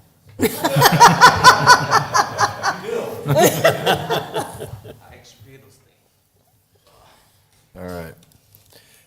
So even if you didn't fill out a speaker card, if there's anyone else here tonight that would like to address the council, this is your opportunity. Okay, well, seeing not everyone jump up, then I'll close the floor and we'll move on to our next item, which is item I, award of contracts, item I-1. Kevin? Staff recommends that the mayor and city council authorize the city manager to enter into a construction manager at risk contract with Ellison Mills Construction LLC for the construction of new sidewalk services and ADA compliant ramps at the city hall at a guaranteed maximum price not to exceed $479,695. This project will refresh all the existing sidewalks around the city hall facility, taking into consideration all the Americans with disabilities and public rights-of-way accessibility guidelines, looking at all of those issues. It entails the replacement of all the concrete sidewalks around City Hall, sidewalk curb ramps, curb sections, relocating some pedestrian lighting, and other miscellaneous infrastructure removal, adjustment to certain fixtures, irrigation modifications, some grading work, and then landscape restoration and some other related improvements. We did go through a qualifications-based process to select Ellison Mills as the most competent and qualified company to move us through this project. This project was budgeted for this year, but I did want to point out that $173,292 of that is being funded out of our CDBG program. So just wanted to make that note. With that, I'd be happy to answer any questions. Kevin, is that all the concrete in front of the city hall? We're looking at everything that needs to be replaced, yes. And if you take a walk around, you'll see what it looks like. Yeah, I see it every day. Matt? Are we not ADA compliant right now? I mean, we're probably ADA compliant from the time it was built, They correct? were ADA compliant the last time we did the upgrades, but those rules have changed, so we'll be looking at modifying what we have out there to make sure we're compliant. It's very similar to what we go through anytime we make any roadway improvements. We have to take a look at the facilities to Current. make sure there's no changes that are needed to keep us compliant. What's a timeline on that, Kevin? Once you get started, how long is it going to take? You know, I think it's a 120-day contract. Okay. But with some of the challenges we're having with projects and materials delivery, you know, we'll just have to wait and see and just work through those issues as they present themselves. Anybody else? Okay, thank you. All right, then I'll consider a resolution number, please, Gloria, for I-1. Resolution number 5387, a resolution of the council of the city of Casa Grande, Arizona, accepting the proposal from Ellison Mills Construction LLC to provide construction manager at-risk services for the 2021 CDBG City Hall Sidewalk Project, authorizing expenditure of public funds, authorizing the execution of a contract by the city manager, and authorizing the finance director to make the necessary budgetary transfers. Mr. Mayor, I move to approve Resolution 5387 as presented. Second. All right, I have a motion and a second. Gloria, can I please get a roll call vote? Councilmember Lavender. Yes. Councilmember Huddleston. Yes. Councilmember McBride.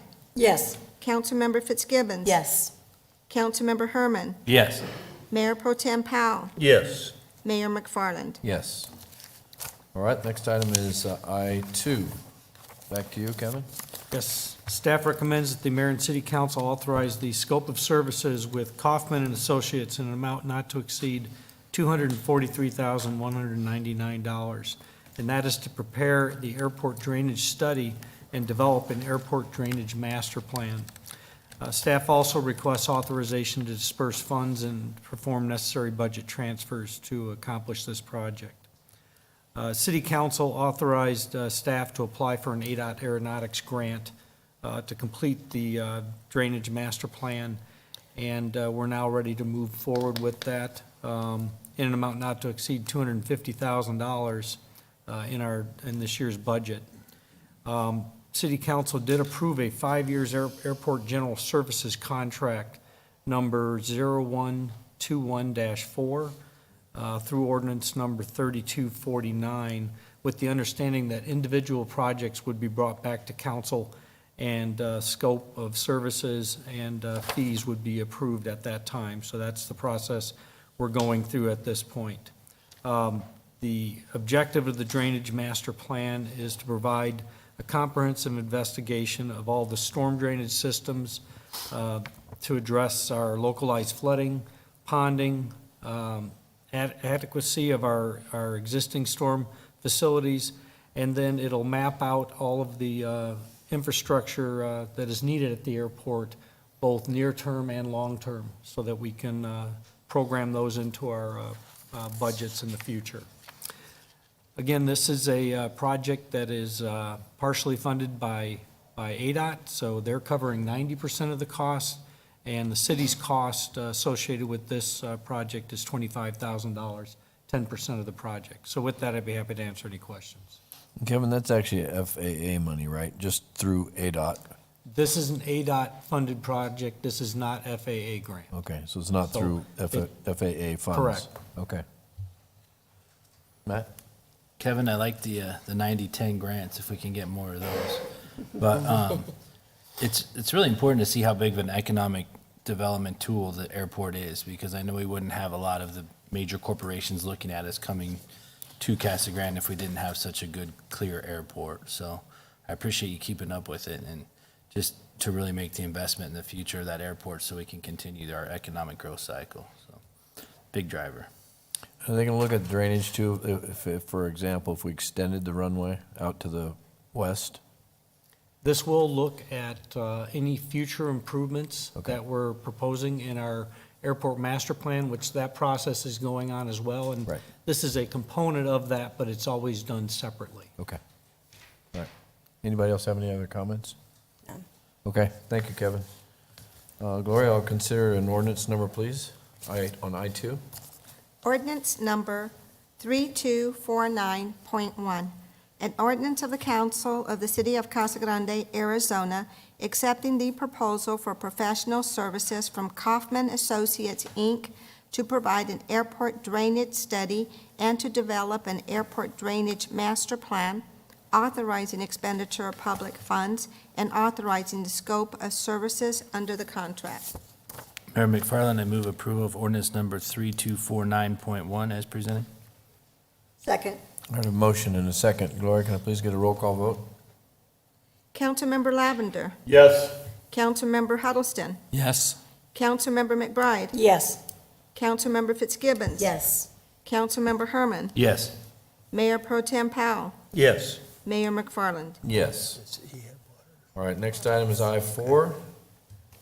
Again, another resolution, or a resolution for the Public Works. Thank you. Staff is recommending that the mayor and city council authorize a contract with CNS Engineers for an amount not to exceed $70,376 to design the runway 05-23 and the connector taxiway rehabilitation project, and any necessary budget transfers or fund disbursement that's needed to accomplish this project.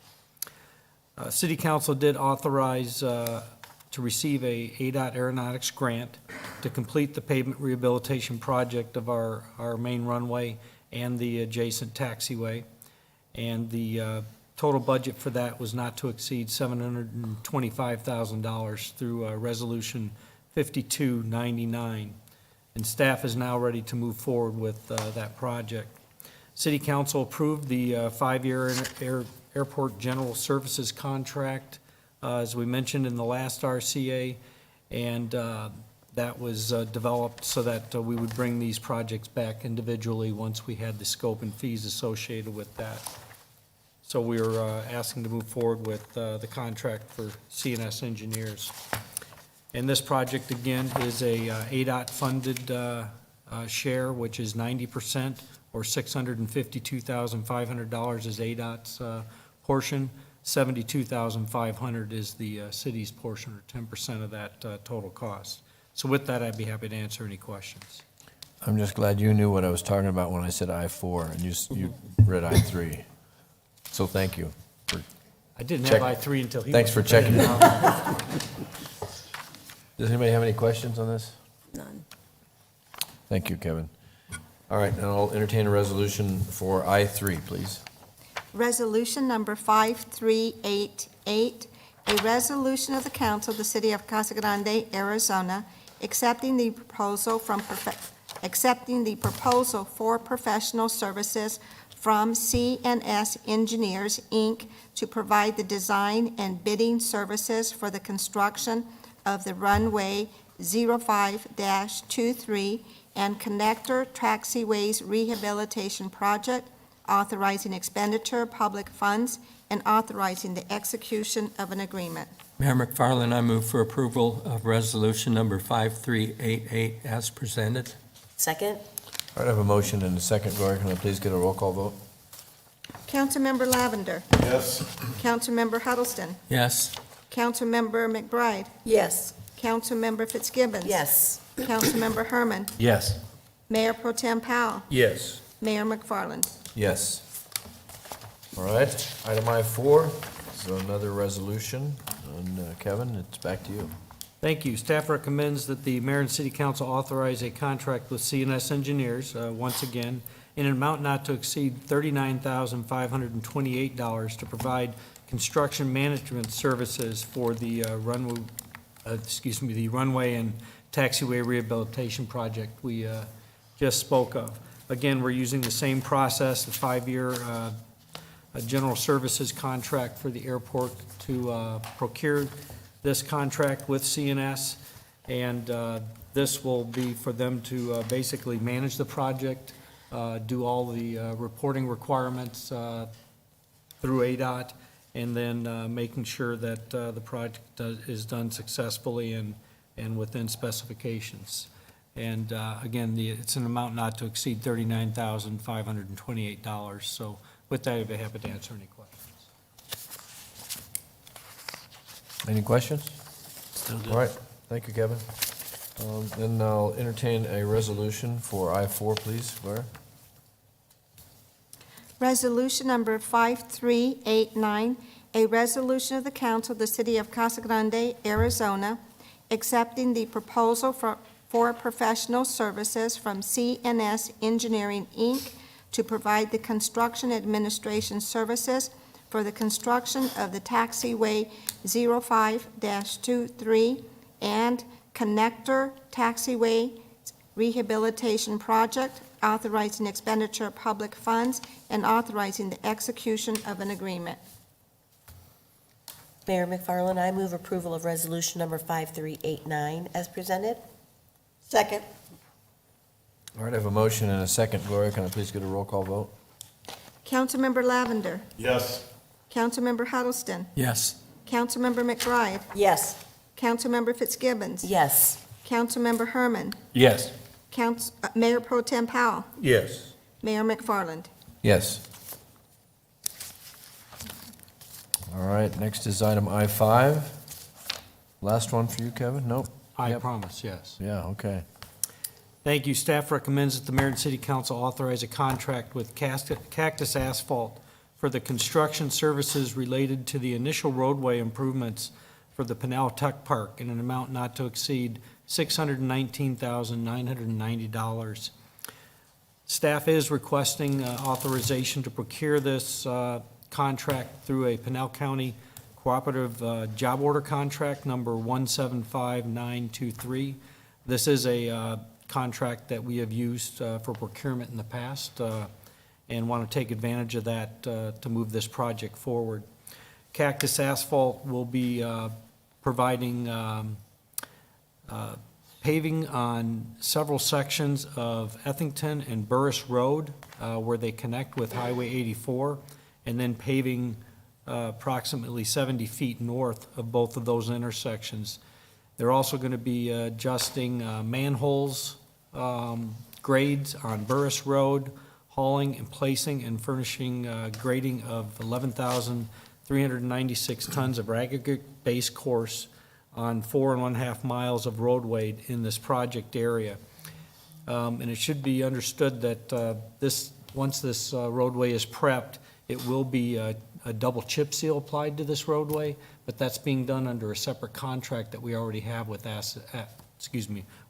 Cactus Asphalt. So I just wanted to make that note.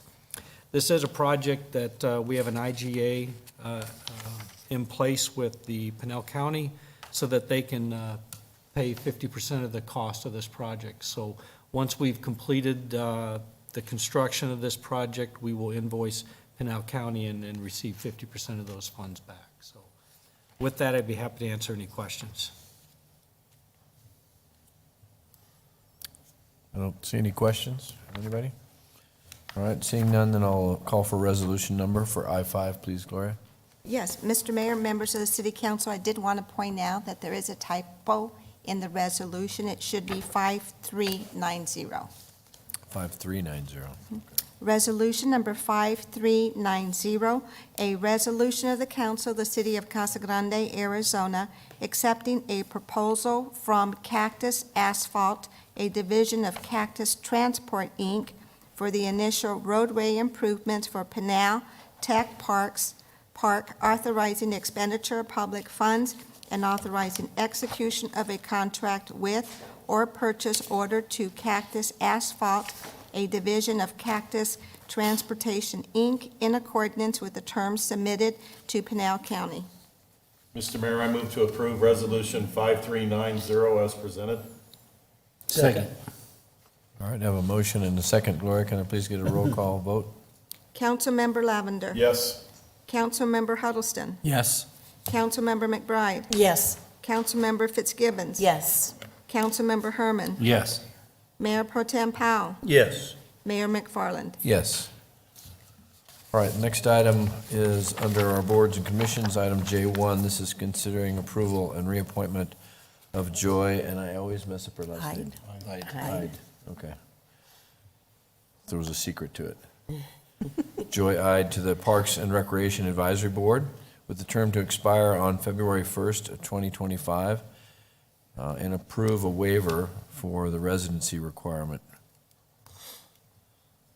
Anybody have any questions on her reappointment? She's been on the board for the last term. All right. I just want to publicly thank her for her service. I don't think she's here tonight. I don't see her out there, so I'll entertain a motion to approve the reappointment. So moved. Second? All right, I have a motion and a second. All those in favor signify by saying aye. Aye. Any opposed? All right. Joy Ide is reappointed to the Recreation Advisory Board, and I think we let her know that that board might be changing its name. we did. So, as we move forward. Okay, next item then is our item L. Excuse me. These are public meetings and public hearings. The first item is a public hearing, item L1, considering the approval of an ordinance number 1178.133.2. James, this is you? Yes, Mr. Mayor. Good evening, Mr. Mayor, members of council. This is a zoning request pertaining to property located at the southeast corner of Courtson Road and Treckle Road. It's just shy of 10 acres. The current zoning of the property is B2. The B2 zone is a general business zone district. It allows commercial, retail, and restaurant uses.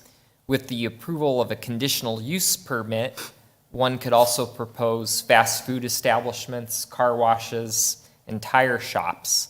The maximum height of the B2 zone is 35 feet, and there is a setback requirement of a minimum of 45 feet from the Cottonwood Ranch boundary, which lies to the east. The request in front of you this evening is to rezone this property from B2 to R3, which is a multifamily residential zone district. In the R3 zone, it allows multifamily structures based on the site size. Up to 216 units could be proposed. And the R3 allows 3-story development up to 35 feet maximum height. I do want to point out that 35 feet maximum height is the same for the Cottonwood Ranch neighborhood to the east in the single-family area. And also under the R3, there's a 20-foot minimum building setback from all property lines. When staff was evaluating the appropriateness of the request from B2 to R3, one of the things that we looked at was the compatibility of R3 with respect to existing and proposed land uses surrounding the site. If you'll note, on the north side of Courtson, it's all designated for non-single-family residential uses. You have commercial on both the west and east corners of Treckle and Courtson on the north side, with multifamily immediately to the west and east of those commercial sites, and then the school use. And then the same is true for the west side of Treckle Road, where you have the potential for commercial and office development immediately across the street, and again, office a little bit further south. So the largest concern in the area with the most sensitivity is the Cottonwood Ranch single-family neighborhood to the east. One of the features that was implemented at the time of the Cottonwood Ranch development was the implementation of a 30-foot wide landscape buffer that sits to the west of those lots in the Cottonwood Ranch neighborhood. And this photo here shows that 30-foot landscape buffer. There's a number of trees within it, and interestingly, there's view fencing for those houses. And I think that poses one of the greatest challenges when thinking about any kind of non-residential, non-single-family residential development next to the Cottonwood Ranch neighborhood because of the presence of that view fencing. But I would imagine that what that developer envisioned was that the view fencing was for the benefit of the view of that landscape buffer, and then when this parcel went to develop, we would be tasked with designing some compatible measures to maybe embellish or enhance that landscape buffer. So staff is recommending a number of conditions to bolster compatibility with the adjacent Cottonwood Ranch neighborhood, and I was going to walk through those with you. The first recommended condition is that there's to be a minimum of a 20-foot landscape buffer along the eastern portion of this property. And so what that would create is a minimum of a 50-foot wide buffer instead of just 30 to bolster and enhance that landscape corridor. And then the second condition is that appropriate screening along the eastern boundary of that parcel be determined at the time of the major site plan. And I wanted to sort of walk you through what that would potentially look like.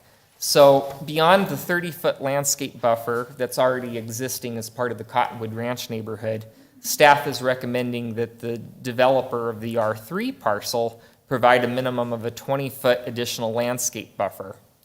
And then in terms of what type of additional screening, that could be something like an opaque wall, or there may even be the potential for that to be the back of enclosed carports.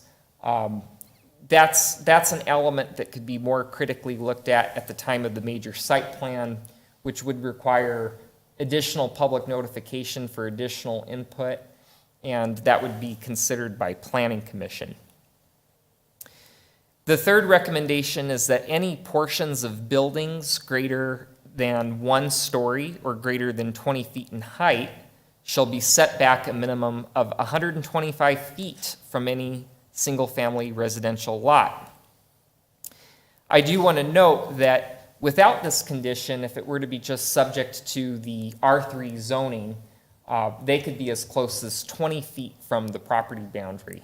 So staff's actually recommending a setback that's about 6 times greater the distance out of concern about the compatibility. Any portions of buildings greater than 1 story or greater than 20 feet in height within 200 feet from the Cottonwood Ranch single-family residential lots shall have their narrowest elevations be oriented to be parallel to the western boundary of said lots. And so why that condition is important is obviously multifamily structures tend to be far more massive than single-family homes.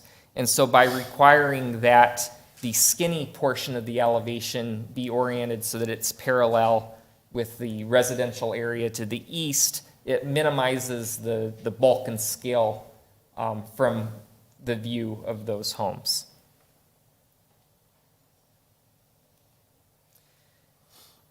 And then the applicant did provide a conceptual site plan. To date, there has been no major site plan submitted. Like I say, that will ultimately, once it does get submitted, depending on the outcome of the zoning. There'll be additional public notification and additional analysis. However, the benefit of having a conceptual site plan is seeing how the site could be developed while meeting these recommended conditions. One last condition is that the owner would be required to dedicate right-of-way at the time of development or at the request of the city prior to development. Where the necessary right-of-way is along Courtson Road. Courtson is designated as a principal arterial, so it's designed to ultimately be 140 feet wide. So the applicant would be required to do their portion of half-street dedication and improvements.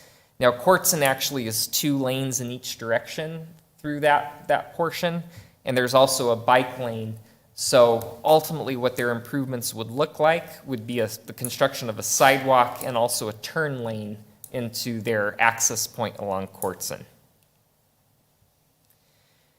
Matters such as traffic mitigation, specific driveway locations, landscape detail, drainage, utilities, and architectural details would be matters identified at the time of the major site plan consideration.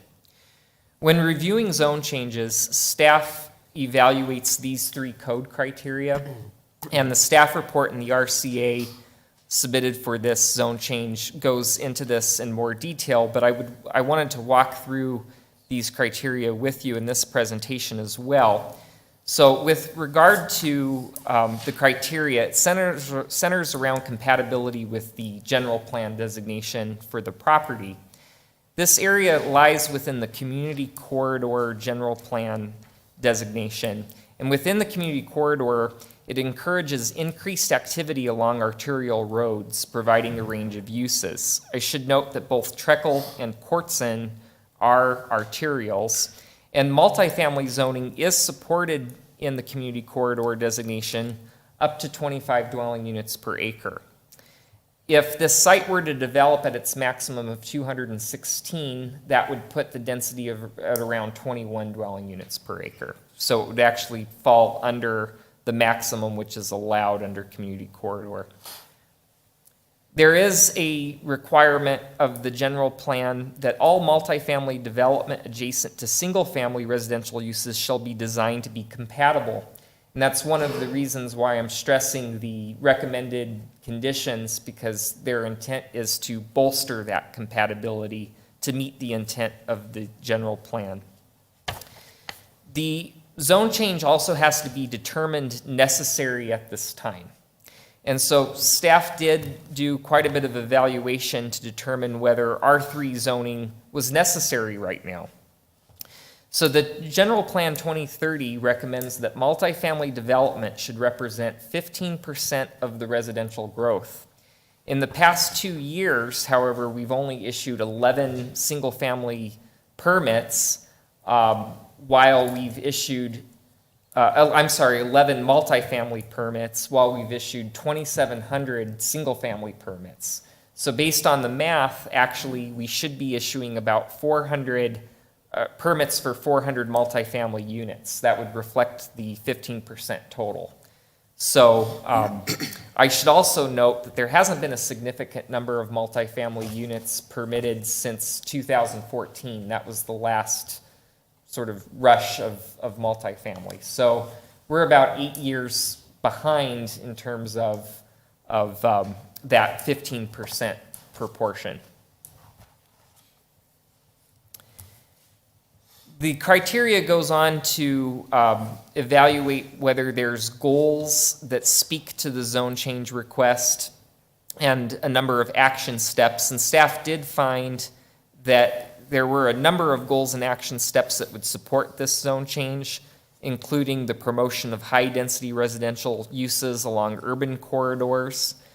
You know, one thing to note is that Courtson's ultimately going to have an interchange with I-10, and so the development of higher density communities is appropriate there, just on the fact that there will ultimately be an interchange further to the east. And Also, one of the goals talks about promoting use-to-use compatibility when approving new developments adjacent to existing residential areas. One of the action steps for that is to promote design compatibility between residential developments of different scale by encouraging the use of physical separation or landscape areas to separate adjacent single and multi-story developments. So that's one of the reasons why that 20-foot landscape minimum buffer is an important recommendation, because that coupled with the existing 30-foot buffer will provide basically the equivalent of what would be a right-of-way width of 50 feet.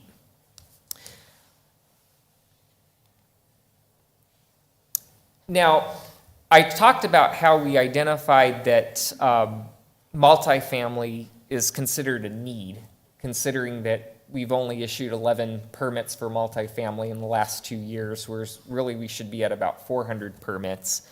But the other side of the coin is we have to look at, do we also need commercial, and particularly commercial at this specific location? And so I looked at some existing vacant commercial sites surrounding this proposed R3 site. And due north is a 2-acre site that sits between Powerhouse Fitness and Treckle. Catty corner to this site is a 13-acre commercially designated area. South of that are 8 acres that's currently vacant. That would likely be developed for offices. You have a 1-acre parcel on the west side of Treckle Road that sits to the south. You also have a 1-acre office use site that sits directly to the south of this area. And then over by the Safeway shopping center, there's about 3 acres worth of developable land for commercial development. And then continuing counterclockwise, you have a 10.5 acre site that sits south of the rec center that's currently designated for office uses, and then a 21 acre commercial site that sits at the southwest corner of Courtson and Peart, and then 5 acres currently at the northwest corner of Courtson and Peart. So all total, this adds up to about 64 acres of vacant office or commercial use. And when looking at the general plan, there was an analysis done where it showed that there would be a minimum of 268 acres needed for commercial office or institutional development between now and 2050. We would need 268 acres, however, existing vacant is 6,124 acres. And this area alone, just what you see on this map, 64 acres within the general vicinity would meet basically 25% of that need just within this vicinity for the entire city through 2050. So staff is comfortable with this area transitioning from commercial to multifamily, especially in the light of the fact that there's some good commercially designated sites in the near vicinity. Regarding the outreach and response and public comments pertaining to this zone change request, I wanted to walk through the public notification efforts that were made. So back in November of last year, there was a neighborhood meeting held. Notification for that involved the HOA and then owners of property within 300 feet of the entire vacant area that sits in that quadrant there, south of Courtson and east of Treckle. So notification went out beyond just that 10 acres proposed for the zone change, but the entire vacant area. And there was one resident who attended, and then there was one inquiry made after the meeting via telephone. However, no specific comments were directed to staff at that time. Then in January, there was notice of public hearings for the Planning Commission meeting and council meeting. We received 2 inquiries, but again, no specific comments were provided. And then we started to get more feedback the closer we got to the actual Planning Commission meeting. That week of the Planning Commission meeting, we received basically 3 comments. One was from the resident who attended the neighborhood meeting, concluding that they were not in support of the R3 zoning. The commercial zoning should remain. However, if developed residentially, the height should be limited to 2 stories. Another comment pertained to the height being too tall. There were concerns about the intrusion of privacy and also concerns about traffic. And they also advised that the business entitlement should remain. There was another property owner who had expressed concerns about property values and diminished privacy. And then we received 2 emails that have been distributed to you this evening because they were received after the RCA was created. They were written by a Mr. Griffin, who is a resident or a homeowner directly next to this proposed R3 site. And he expressed concerns about safety. Multifamily development can bring a criminal element. There were concerns about headlights from the multifamily development would permeate through the open fencing that exists along the western boundary of Cottonwood Ranch's lots. And then there was a security concern about the fact that there's an access road easement paralleling Cottonwood Ranch, which I'll show you what that is on an upcoming slide. And then we learned that on or around February 25th, there was additional notice distributed to the Cottonwood Ranch neighborhood at large by the HOA. And then at Planning Commission itself, there were a number of residents who spoke at the Planning Commission meeting. And their concerns basically echoed the feedback that we had received in emails, largely connected with traffic and just the appropriateness of multifamily next to single family. So again, I wanted to iterate the recommended conditions by staff and recommended for approval by Planning Commission to bolster the compatibility with the single family development within Cottonwood Ranch. Regarding the view fencing and security concerns by Mr. Griffin, one of the things that I want to point out is that there probably won't be headlight glare into that open fencing, because one of the recommended conditions is that we are seeking appropriate screening at the time of major site plan. And like I said, that could be via a wall, or that could be the backs of where enclosed carports could be situated. So the intent would be not to provide glare into those backyards. And then there is indeed an access easement that sits about 50 feet from the backyards of the Cottonwood Ranch neighborhood. That access easement serves as emergency ingress and egress for future development of the parcel to the south. Primary access to not only this site, but to the remainder of the undeveloped property would be off of Treckle. And that emergency access would go through the apartment site out to Courtson. Now, one of the advantages of this, if it were to develop as multifamily, as opposed to if it were developed as commercial, is that it's very likely that this multifamily development would be gated.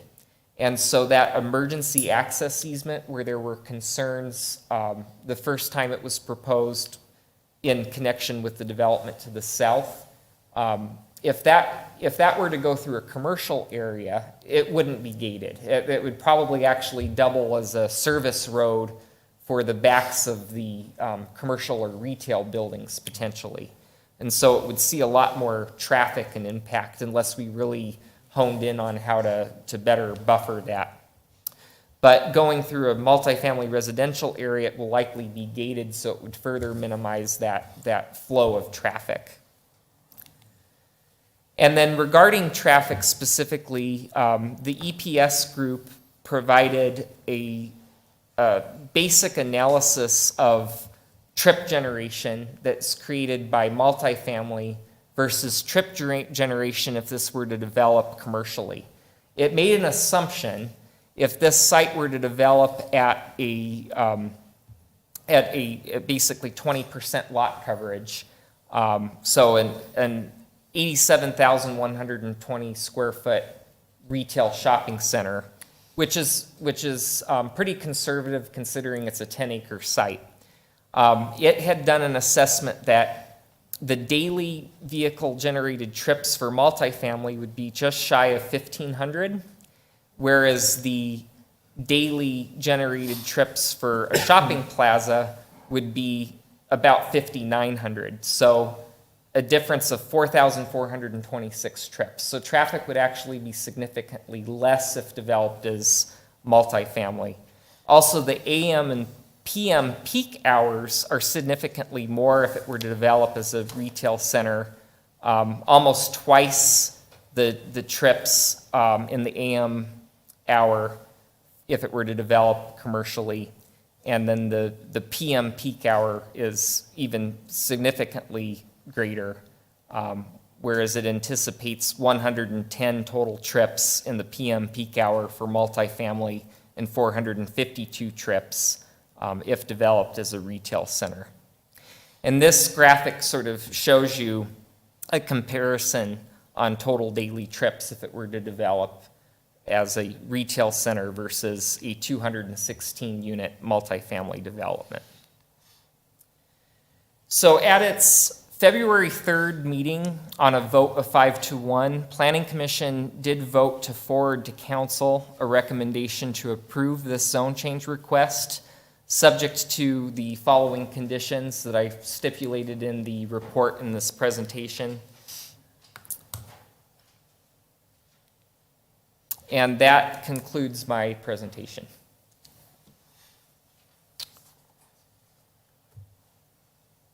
Just one question. At some point in time, when would the developer indicate whether there would be likely gated or would be gated?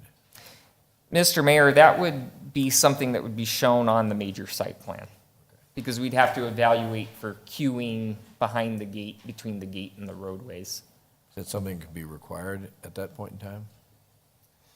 So there's a number of options. It could be an added condition that the complex be gated, or Planning Commission would have that leisure to seek that it be gated as part of their review.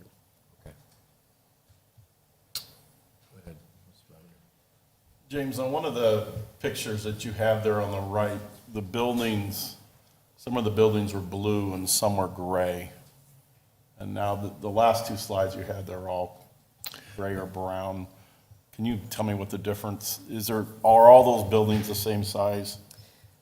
Mr. Mayor, Councilmember Lavender, the reason why on one of the slides some of the buildings were blue was to emphasize which buildings were the closest to the single-family residential area and how it could meet the condition of the narrow elevation being parallel. So are all these buildings 20 feet or 35? So this is just conceptual. I believe that some of the buildings, like if you notice building 9 and 4 and 3 are a little bit longer than buildings 7 and 8, for example. I think there's a different unit mix proposed, but where you see that measurement for 20 feet is the distance between buildings. Okay. So we don't know what the size of these, how the We don't height know. of these buildings are? We don't know what the ultimate size will be per se. The maximum height would be 35, Okay. or 3 stories. I understand there's a shortage of multifamily homes or apartments in our community. Is the shortage land zone for that, or is the shortage just the number that are built now? Go ahead. Yes, sir. The shortage is development proposals for the sites. There are a number of sites that are already zoned for multifamily. I don't know if any of them have sort of the utilities and roadway improvements ready to the extent that this one does. This is really shovel-ready. You can see there's very little modification to the street network that needs to happen or the utilities. But we have sufficient zoning. I don't know if we have sufficient infrastructure to the sites. Many of the other ones have infrastructure improvements that have to be made. Thank you. Lisa? I want to piggyback on what Councilmember Lavender was talking about.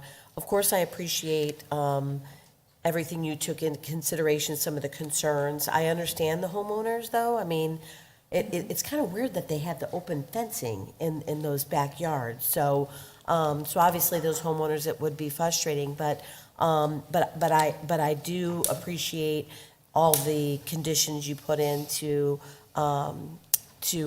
listen to their concerns. But when Jeff was talking about the height of those buildings, can you put a condition on the ones that are on that eastern portion that they could be 2-story and the other one's 3 stories? Because I know there are apartment complexes that have both. Is that something you could do? Mr. Mayor, Councilmember Fitzgibbons, that certainly is a condition that could be looked at or added. When evaluating the what conditions would be appropriate, I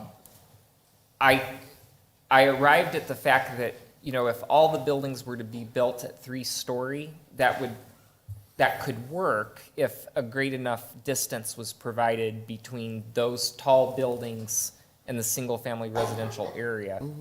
And so that's where I arrived at a 125-foot distance. And actually, if you look at the conceptual site plan, they're showing that they can actually place the buildings even further than the recommended condition. Yeah, they're 152 The feet. building's 152 feet, which would actually be added with the 30-foot landscape tract. It's over further 180 away. feet. It's a long way. Yeah, that is a long way. So I guess my thought is if I were to have drafted a condition that said the buildings closest to the single-family residential area would be limited to 2 stories, I probably would have implemented a less restrictive setback. I don't know what that setback would be, but the goal was to put the buildings, whether they're 2 or 3 stories, a really considerable distance away. Okay. And that's a lot further than the original zoning requirements. Because wasn't it like 25 feet? 20 feet. 20 feet, so it's like 5 times. What? Yeah, I've got a couple questions reading through the Cottonwood Ranch homeowners, and I definitely like to hear their concerns. On the east side of that building, I don't know how far you can go, on the east side of the multifamilies, are there windows proposed for that, or do we know?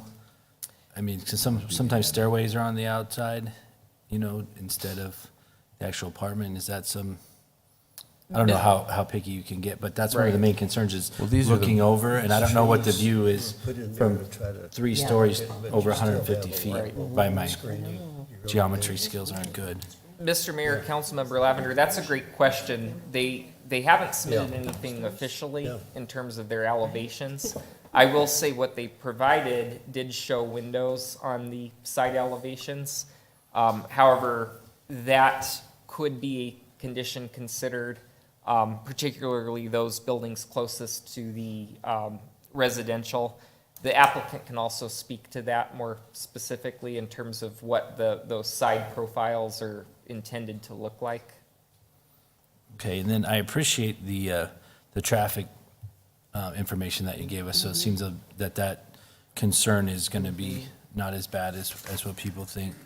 I did read one about the sewer odor in that area, and I know that's been a problem, and I drive by there a lot, and I think if I remember from Public Works, that one of the problems with our sewers on that side of town is that they were made for all of these houses that aren't there, so it's actually not flowing enough, and that's why it smells. Is that the case?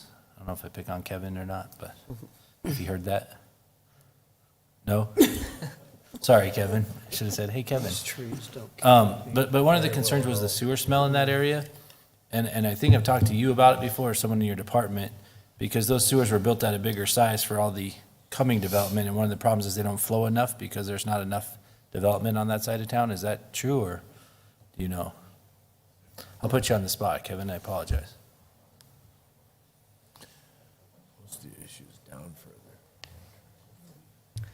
There are a lot of reasons for sewer odors. Some of what you mentioned is accurate, but there are different reasons why there might be sewer odors in that area. Of course, the Courtson line is our major trunk line that runs east to west of the plant, and we actually have 2 lines in that area on Courtson.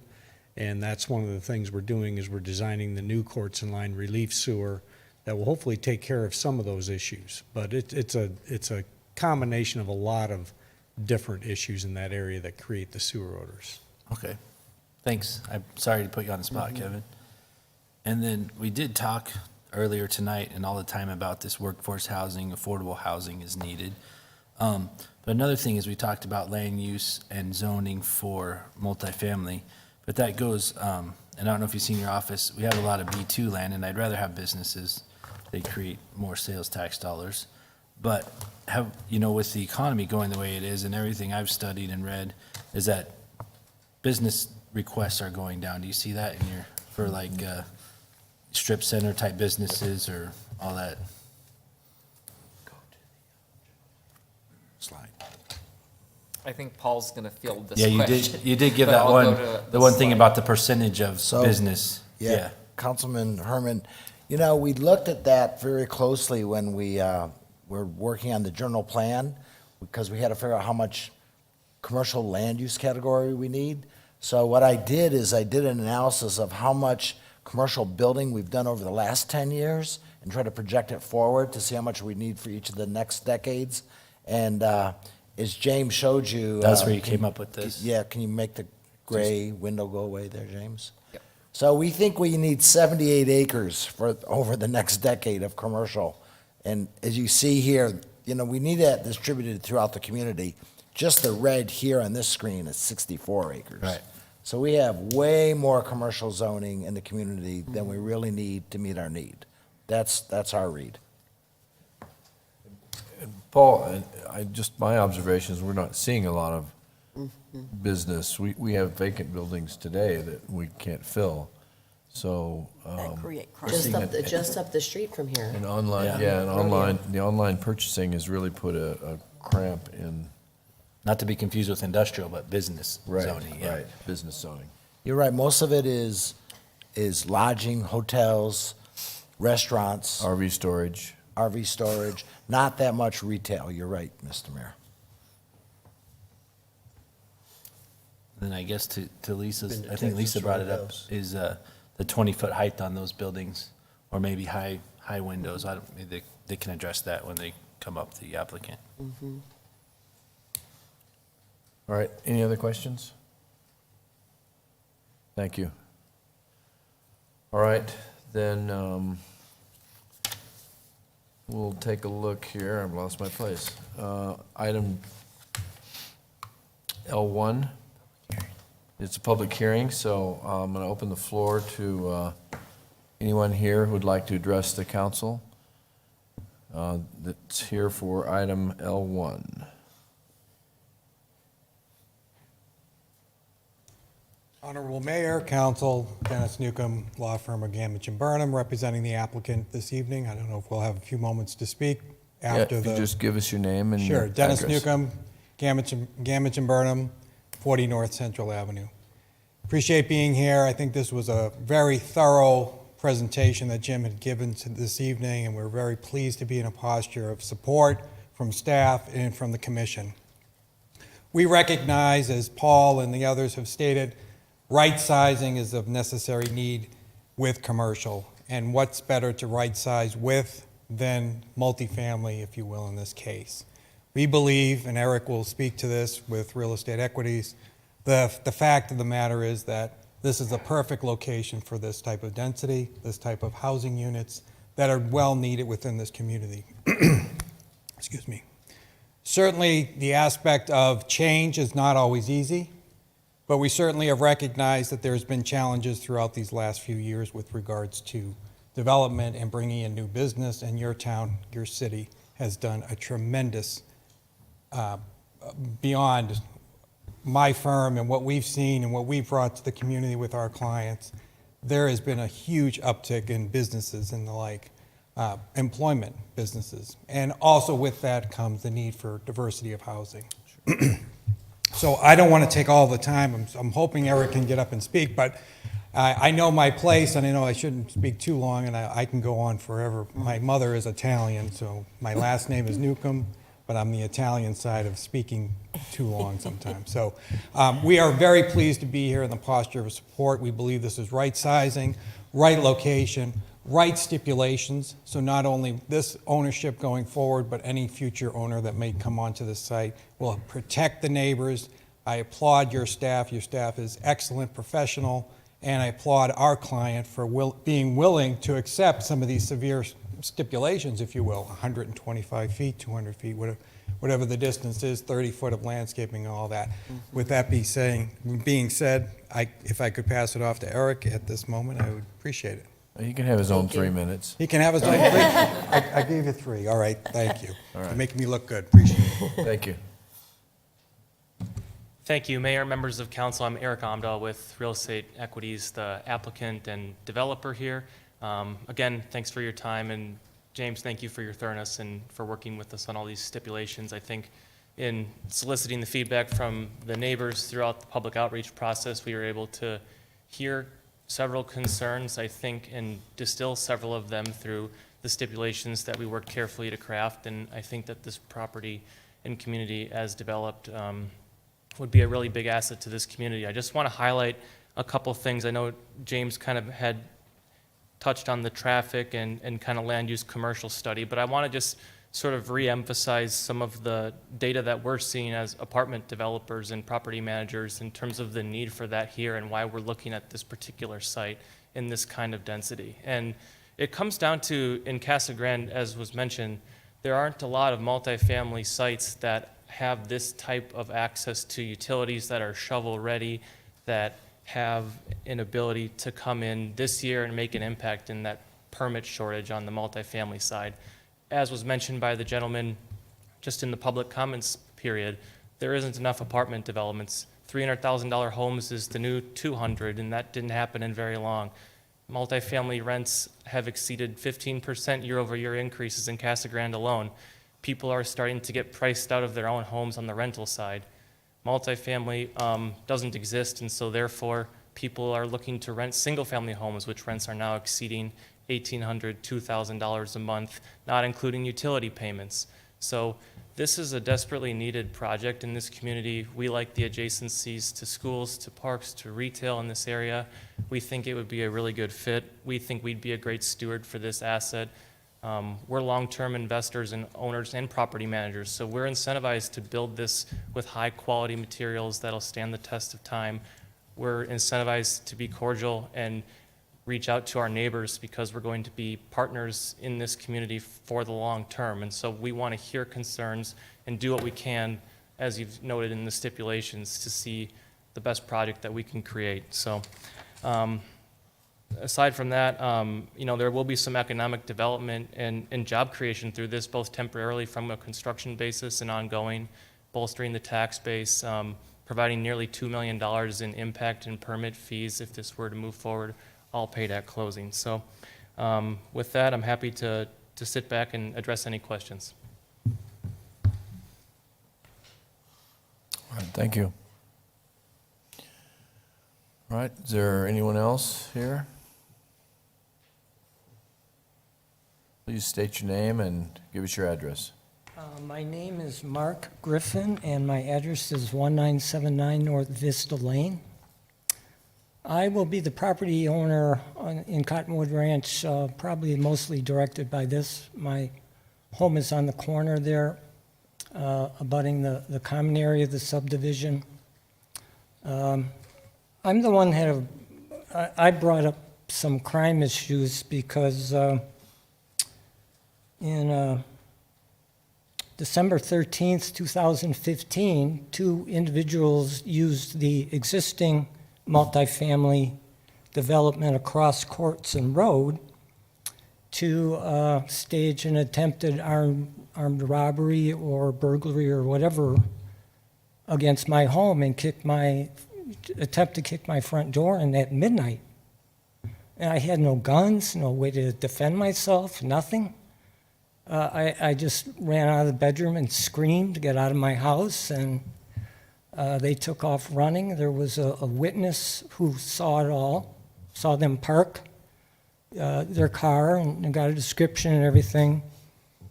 So when I first heard about these apartment buildings, I'm like, oh, great. I already got attacked from the one across the street. Now you're going to put one 50 feet, by my back wall. I've also had people hop over the back wall. I had an individual do that and walk towards my patio door with his hand out. So I've had crime problems. I'm not saying, what if or maybe or possibly. I've had the problems. So, I'm not against development. That empty field wasn't that great either. It's blowing dust and trash, and there's nothing to look at anyways, and all the loud motorcycles, all that noise echoes right through. So all I'm trying to do is really be safe. I don't want to get, I could have been killed, I have no idea if they were armed or what. They didn't get in the house, but, I probably shouldn't have ran out of the bedroom screaming, because they could have been in the house, and I had no way of defending myself. So what I'm trying to do is, I really don't like the idea of the 3-story buildings. I like your idea about the 2-story, closer to the homes. You can build whatever you want to build, but I want a full concrete wall instead of that view wall. So I have sent a request to the HOA to see if I can do that. I'll pay for it or whatever, but I can't have people hopping over that wall. I don't want to live like that. I shouldn't have to live like this. There was an incident that was recent, it was just 2 or 3 months ago, where again I hear a knock on my door at midnight, and this time I was going to go see what it was, because the last time that didn't work out so well when I didn't. So I look out the front window, and since the other things have happened to me, I have my home well lit with garage lights and every single light. The back patio has light on at night. So anyways, with all the light, I could see it was a police officer. And I opened the door, and they had their SUVs point.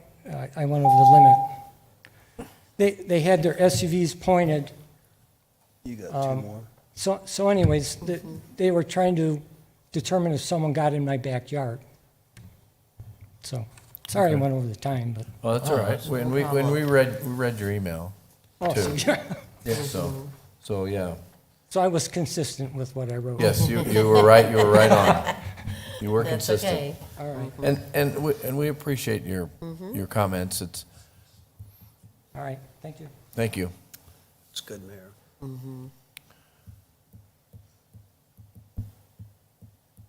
All right, anybody else? Okay, seeing no one else, then I'm going to close the public hearing.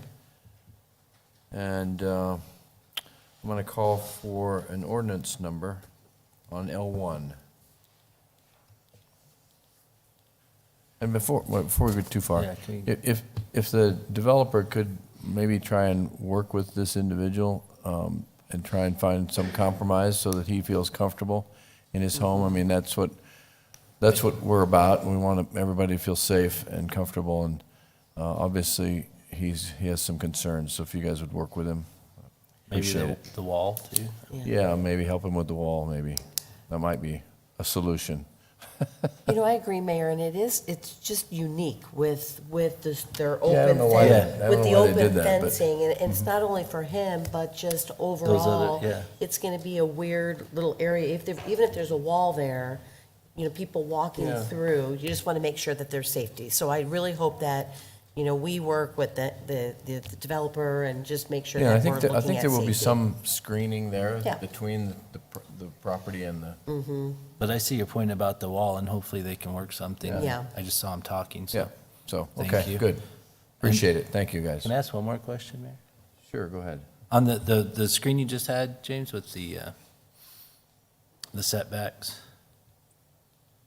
Yeah, so to that building, it's 151 feet plus 30 feet? Is that 151 feet to the property line plus 30 to the neighbor's wall, correct? So like 180 180 feet. yeah. Correct. Yeah. from the property line to Yeah. the border of the, From the property line of the to. single-family Yes, homes. okay. Thanks. Yeah, that's pretty far. So long ways. Yeah, okay. All right. I think I've already called for the ordinance number, please, Gloria, on item L1. Ordinance number 1178.133.2. An ordinance of the council of the city of Casa Grande, Arizona, amending zoning ordinance 1178 and its subsequent amendments by changing the zoning from general business to multifamily residential on property generally located at the southeast corner of Cortson Road and Treckle Road, Casa Grande, Arizona. Mayor McFarland, I move approval of ordinance number 1178.133.2. Second. All right, I have a motion and a second. Gloria, can I please get a roll call vote? Councilmember Lavender. Yes. Councilmember Huddleston. Yes. Councilmember McBride. Yes. Councilmember Fitzgibbons. Yes. Councilmember Herman. Yes. Mayor Pro Tem Powell. Yes. Mayor McFarland. Yes. All right, we'll move to the next item, which is item L2, another public hearing on ordinance number 1178.138.3.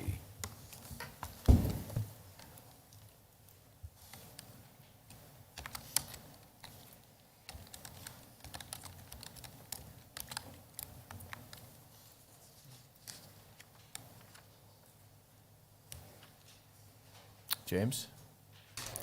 Good evening, I'm just waiting for presentation to pop up. Okay. Okay. Oop. See, they're working it out. Didn't have anybody left. Don't touch anything. Yeah. Electrifying. Oh. All right, Stevens. there we go. Thank You're you. gonna make us dizzy up here, Stephen. So this is another zone change request, but with much hope, I think this is a lot simpler. Okay.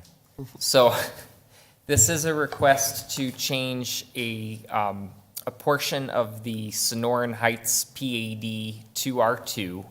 A little bit of background, in November of 2021, council approved a zone change for Sonoran Heights, revising its zoning from PAD to R2 for all but 27.25 acres. So you can see on the right the result of that zone change, where the majority of the site went to R2 to accommodate a single-family neighborhood, and then there was a 27.25 acre remnant of the PAD.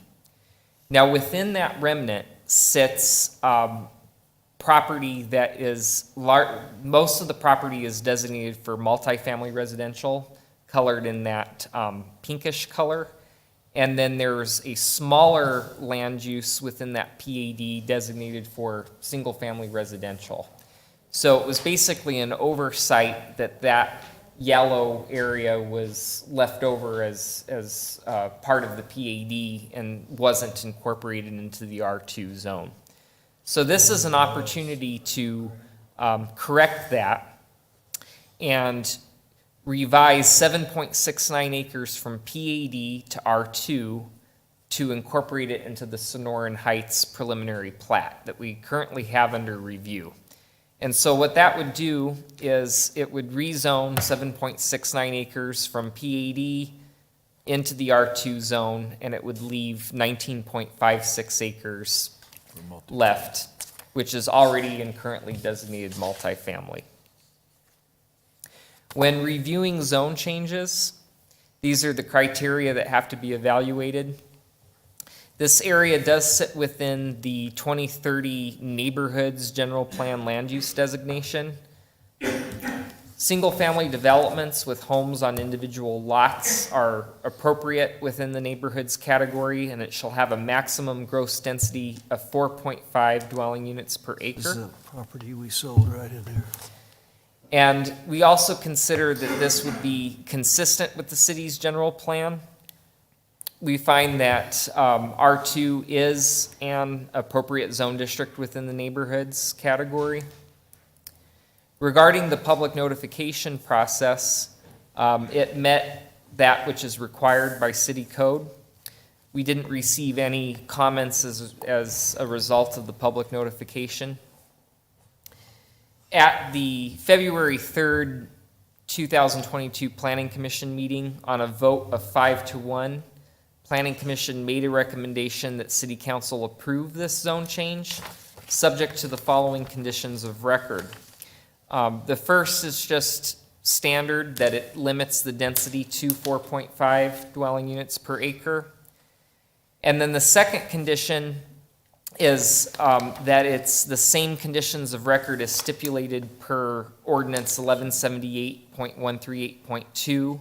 That was the ordinance approving the Sonoran Heights PAD to R2 back in November. The reason why that's important is because that set forth conditions such as multifamily development was prohibited, and that development of that single-family neighborhood would have to follow PAD residential design standards as far as the submittal of housing product and some of the design elements.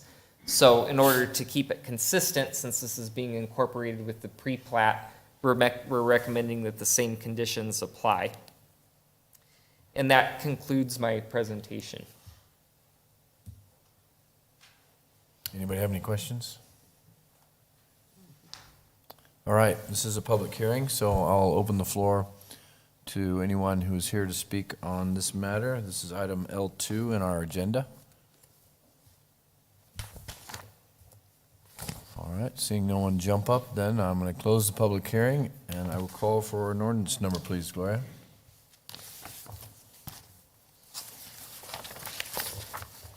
Ordinance number 1178.138.3, an ordinance of the Council of the City of Casa Grande, Arizona, amending zoning ordinance 1178 and its subsequent amendments by changing the zoning from planned area development to multifamily residential on property generally located east of North Hennis Road and south of Florence Boulevard, Casa Grande, Arizona. Mr. Mayor, I move to approve ordinance 1178.138.3 as presented. Second. All right, I have a motion Let the lady have the second. and a second. Gloria, can I please get a roll call vote on item L2? Councilmember Lavender. Yes. Councilmember Huddleston. Yes. Councilmember McBride. Yes. Councilmember Fitzgibbons. Yes. Councilmember Herman. Yes. Mayor Pro Tem Powell. Yes. Mayor McFarland. Yes. All right. That concludes our business other than reports. So I'm going to start over here with you, Bob, Oh, on reports, since you haven't given one in a while. no, Just here to report you're here. yeah. Happy to be back. Looking forward to the mayor's State of the City address tomorrow. State of the City is wonderful, and so I'm sure you have a lot of great things to report on. And thank you, Mayor and rest of the council, for your understanding in my absence for a while. I'm so happy to be back and on the mend. I'm not 100%, but I'll get there. All right, good. Welcome back. Thank you. And then I'm going to go over to you, Mr. Lavender. Well, thank you, Mayor, and welcome back, Bob. Just a couple things. You know, we were saddened by the death of our former mayor, Bob Mitchell, but also Harold Kitchings, who spent a lot of time sitting right over there at that table when I was on planning and zoning, passed away the same day. And I always appreciated how hard Harold worked to make sure that he got everything accurate. Also, congratulations to Mark Luna, who has been promoted to head football coach at Union. I think it's a great hire. He's helped build the youth program in this community.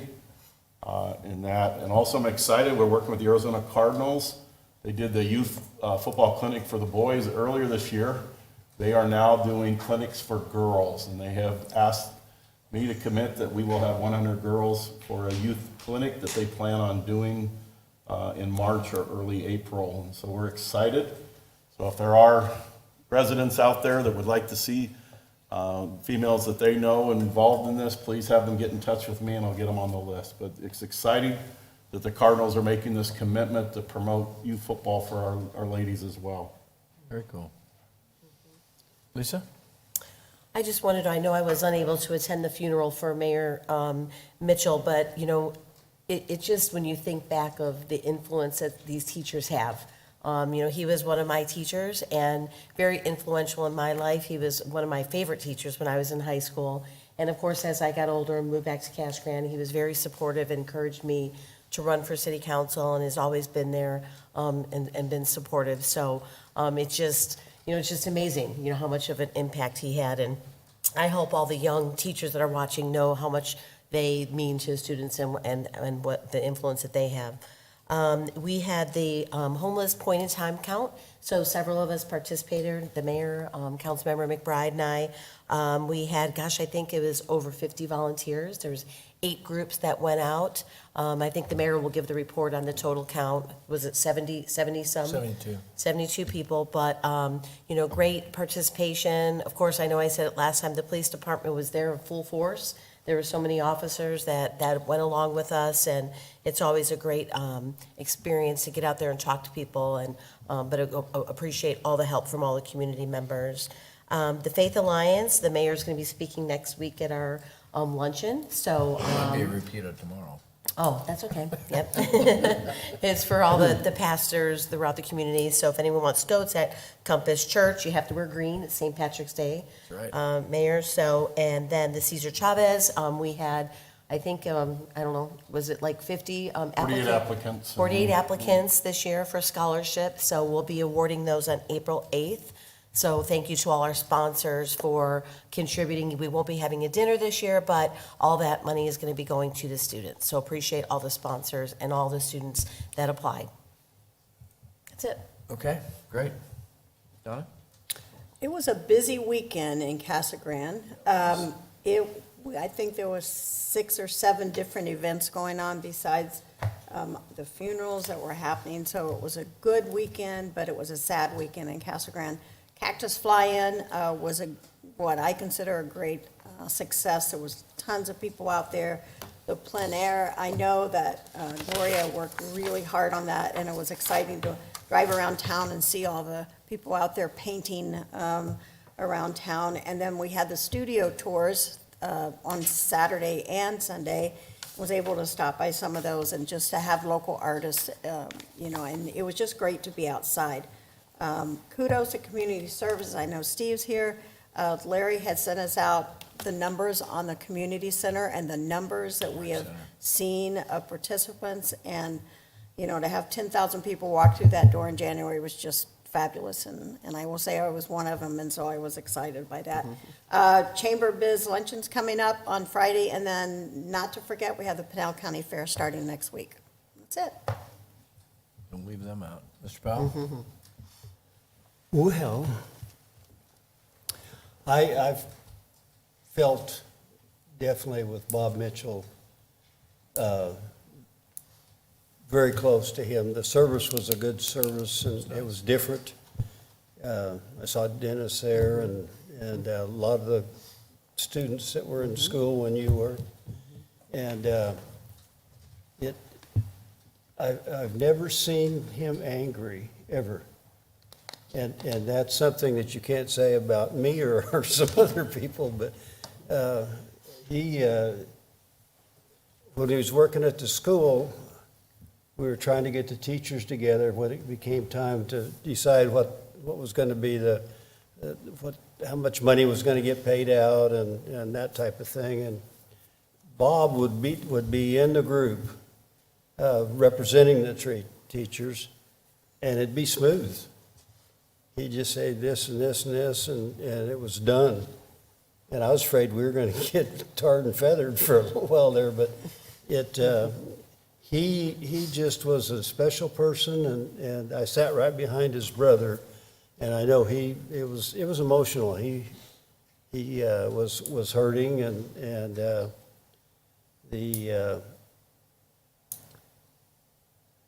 then Harold Kitching, which we've talked about. Harold, to me, has always been a little bit of Mark Twain and a little bit of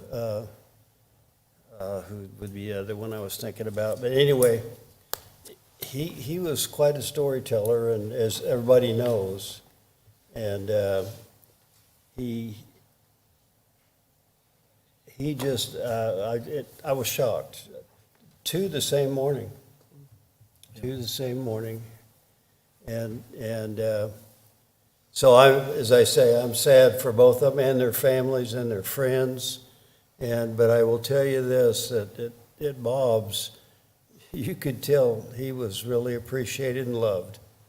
And it turned out to be one of the best funeral, one of the most spiritual funerals that I've attended, and I thought it was really good. All right, Matt. Thanks, Mayor. Got a few things. I was honored to be asked to judge the plein air competition on Saturday, which was not a small task. And it's amazing what people can paint in a morning in Casa Grande. And I want to thank Gloria and the Arts and Humanities Commission. They did a great job putting that on. They handled everything. Neat thing this year is they had a band playing while the judging was going on and a party. And I heard there was dancing. And free hot dogs. Uh-huh. And free hot dogs. There was dancing, right, Stephen? But amazing the amount of talent and the amount of work that goes into it. And our former Councilman Ralph Varela was the head of the event, so he did a great job announcing. And the band was the Midnight Confessions, featuring one of our own old police officers, Mark Bonzall, retired police officer, and they were really good. And the pictures are in the lobby if you want to see which one's won. And the neatest thing, too, is that Gloria and the commission, Arts and Humanities Commission, have monetary prizes, and the people when they won were so excited. And it was great to see. I mean, he was really jumped up when he won the big prize. And then they had, through Gila River Indian Community, they got a grant for junior high school students to have their own show in plein air. And they actually got a lesson in plein air from their art teacher, got buses, went out, and they had about, 40 or 30, 28, I think, pictures from them as well. So, and it was at the historical museum, so that wasn't even neat. That was really neat. So thank you, Gloria, and Arts and Humanities Commission for doing that. It's a really neat tradition that we have. And it's neat to see people's perspective of places in our town. Everybody likes the Dairy Queen. Yep, the Dairy Queen was popular. Maybe you can, because you can eat while you're doing it, right? That's it. And then the Chamber Home Health and Garden Show at the former Sam's Club, which is now going to be car dealerships, was sponsored by Jones Ford. And they had a car show, lots of people there, booths, information, fun prizes. So that was good to meet a lot of people. That's where I heard a lot of concerns about stuff that's going on, but a lot of good things. I mean, we got a lot of compliments, too, about what's going on in the city for the most part. And Main Street has events every Saturday this month. Don't forget, downtown. So there'll be a lot of events going on down to support those businesses. And one other thing about Harold Kitchen is he was so dedicated, he always covered the Youth Commission as well on his Saturdays and would do that for us a lot. And lastly, I also was honored to attend Bob Mitchell's funeral. And, great speakers, former mayors Chuck Walton, Mr. McEwen from the high school, Representative Mitchell, Kevin White, Judge Kevin White, Dick Powell, and his grandson, and just touching tributes. And it was interesting because he was an inspiration to so many. They estimated that over 8,000 students went through his classroom. And that's not counting the back east trip, which I got to go on, and the coaching that he did. And his love for, I mean, this building was one of his projects, I think, in saving it, because they said he was sad that Central School wasn't saved, so they made a concerted effort to get this building. And interestingly, probably one of the reasons I'm here is because, right here, is because when Bob Mitchell was my government teacher, right over there, he was also the mayor simultaneously. So if that's not a neat way to grow up in Casa Grande, I don't know what is. And you said you never saw him angry. Well, you didn't wake up late on the back east trip for various reasons, Mr. Powell. So, What's that? I said if you never saw Bob angry, you didn't wake up late on the back east trip for the high school with Mr. Mitchell, you know. Oh, really? Yeah, but it was more like, I told you not to do that. Now let's go. So he had a great way of handling it. Yeah, And he really was, chew you out. yes, and he knew so much history about Washington DC, where to go, where to eat, of course, but just a very fitting tribute and made quite a mark on this town. So Can I finish after you? that's all I have. No, you go now. I Go wanna now, last. okay. The, basically, Boy Scout Jamboree, I had a pack from 1957 to go back to Valley Forge. And I took it with me, but I didn't realize Bob had gone. And it wasn't to the very same one, it might have been. But we went from, in a troop train, leaving Arizona, and we went to New Orleans, and we went up the river on a paddle boat and came back and swam, and just wonderful. And the one thing that really bothered me, we got to go to watch the Senators play the Yankees. And after the game was over, they announced anybody that wants an autograph of the Boy Scouts, come on down. And Mickey Mantle was not a good guy. And he came out and he started pushing those kids out of his way. And Yogi Berra came down, and some of the others that were really good to be there. But it was just a really special time, and we got clear up as far as Chicago and Smithsonian Institute, and I mean, it was just amazing. And Bob, if you know Bob, I took some little Kachina dolls to trade, and I got a squirrel skin out of it, so I thought I was doing really good. And but Bob, I said, what did you trade? I kept all my money. So he knew where to put the money when he wanted it. But that was a very special time, and I don't know if they still do it or not, but okay, Mayor. All right. Thank you, Mr. Powell.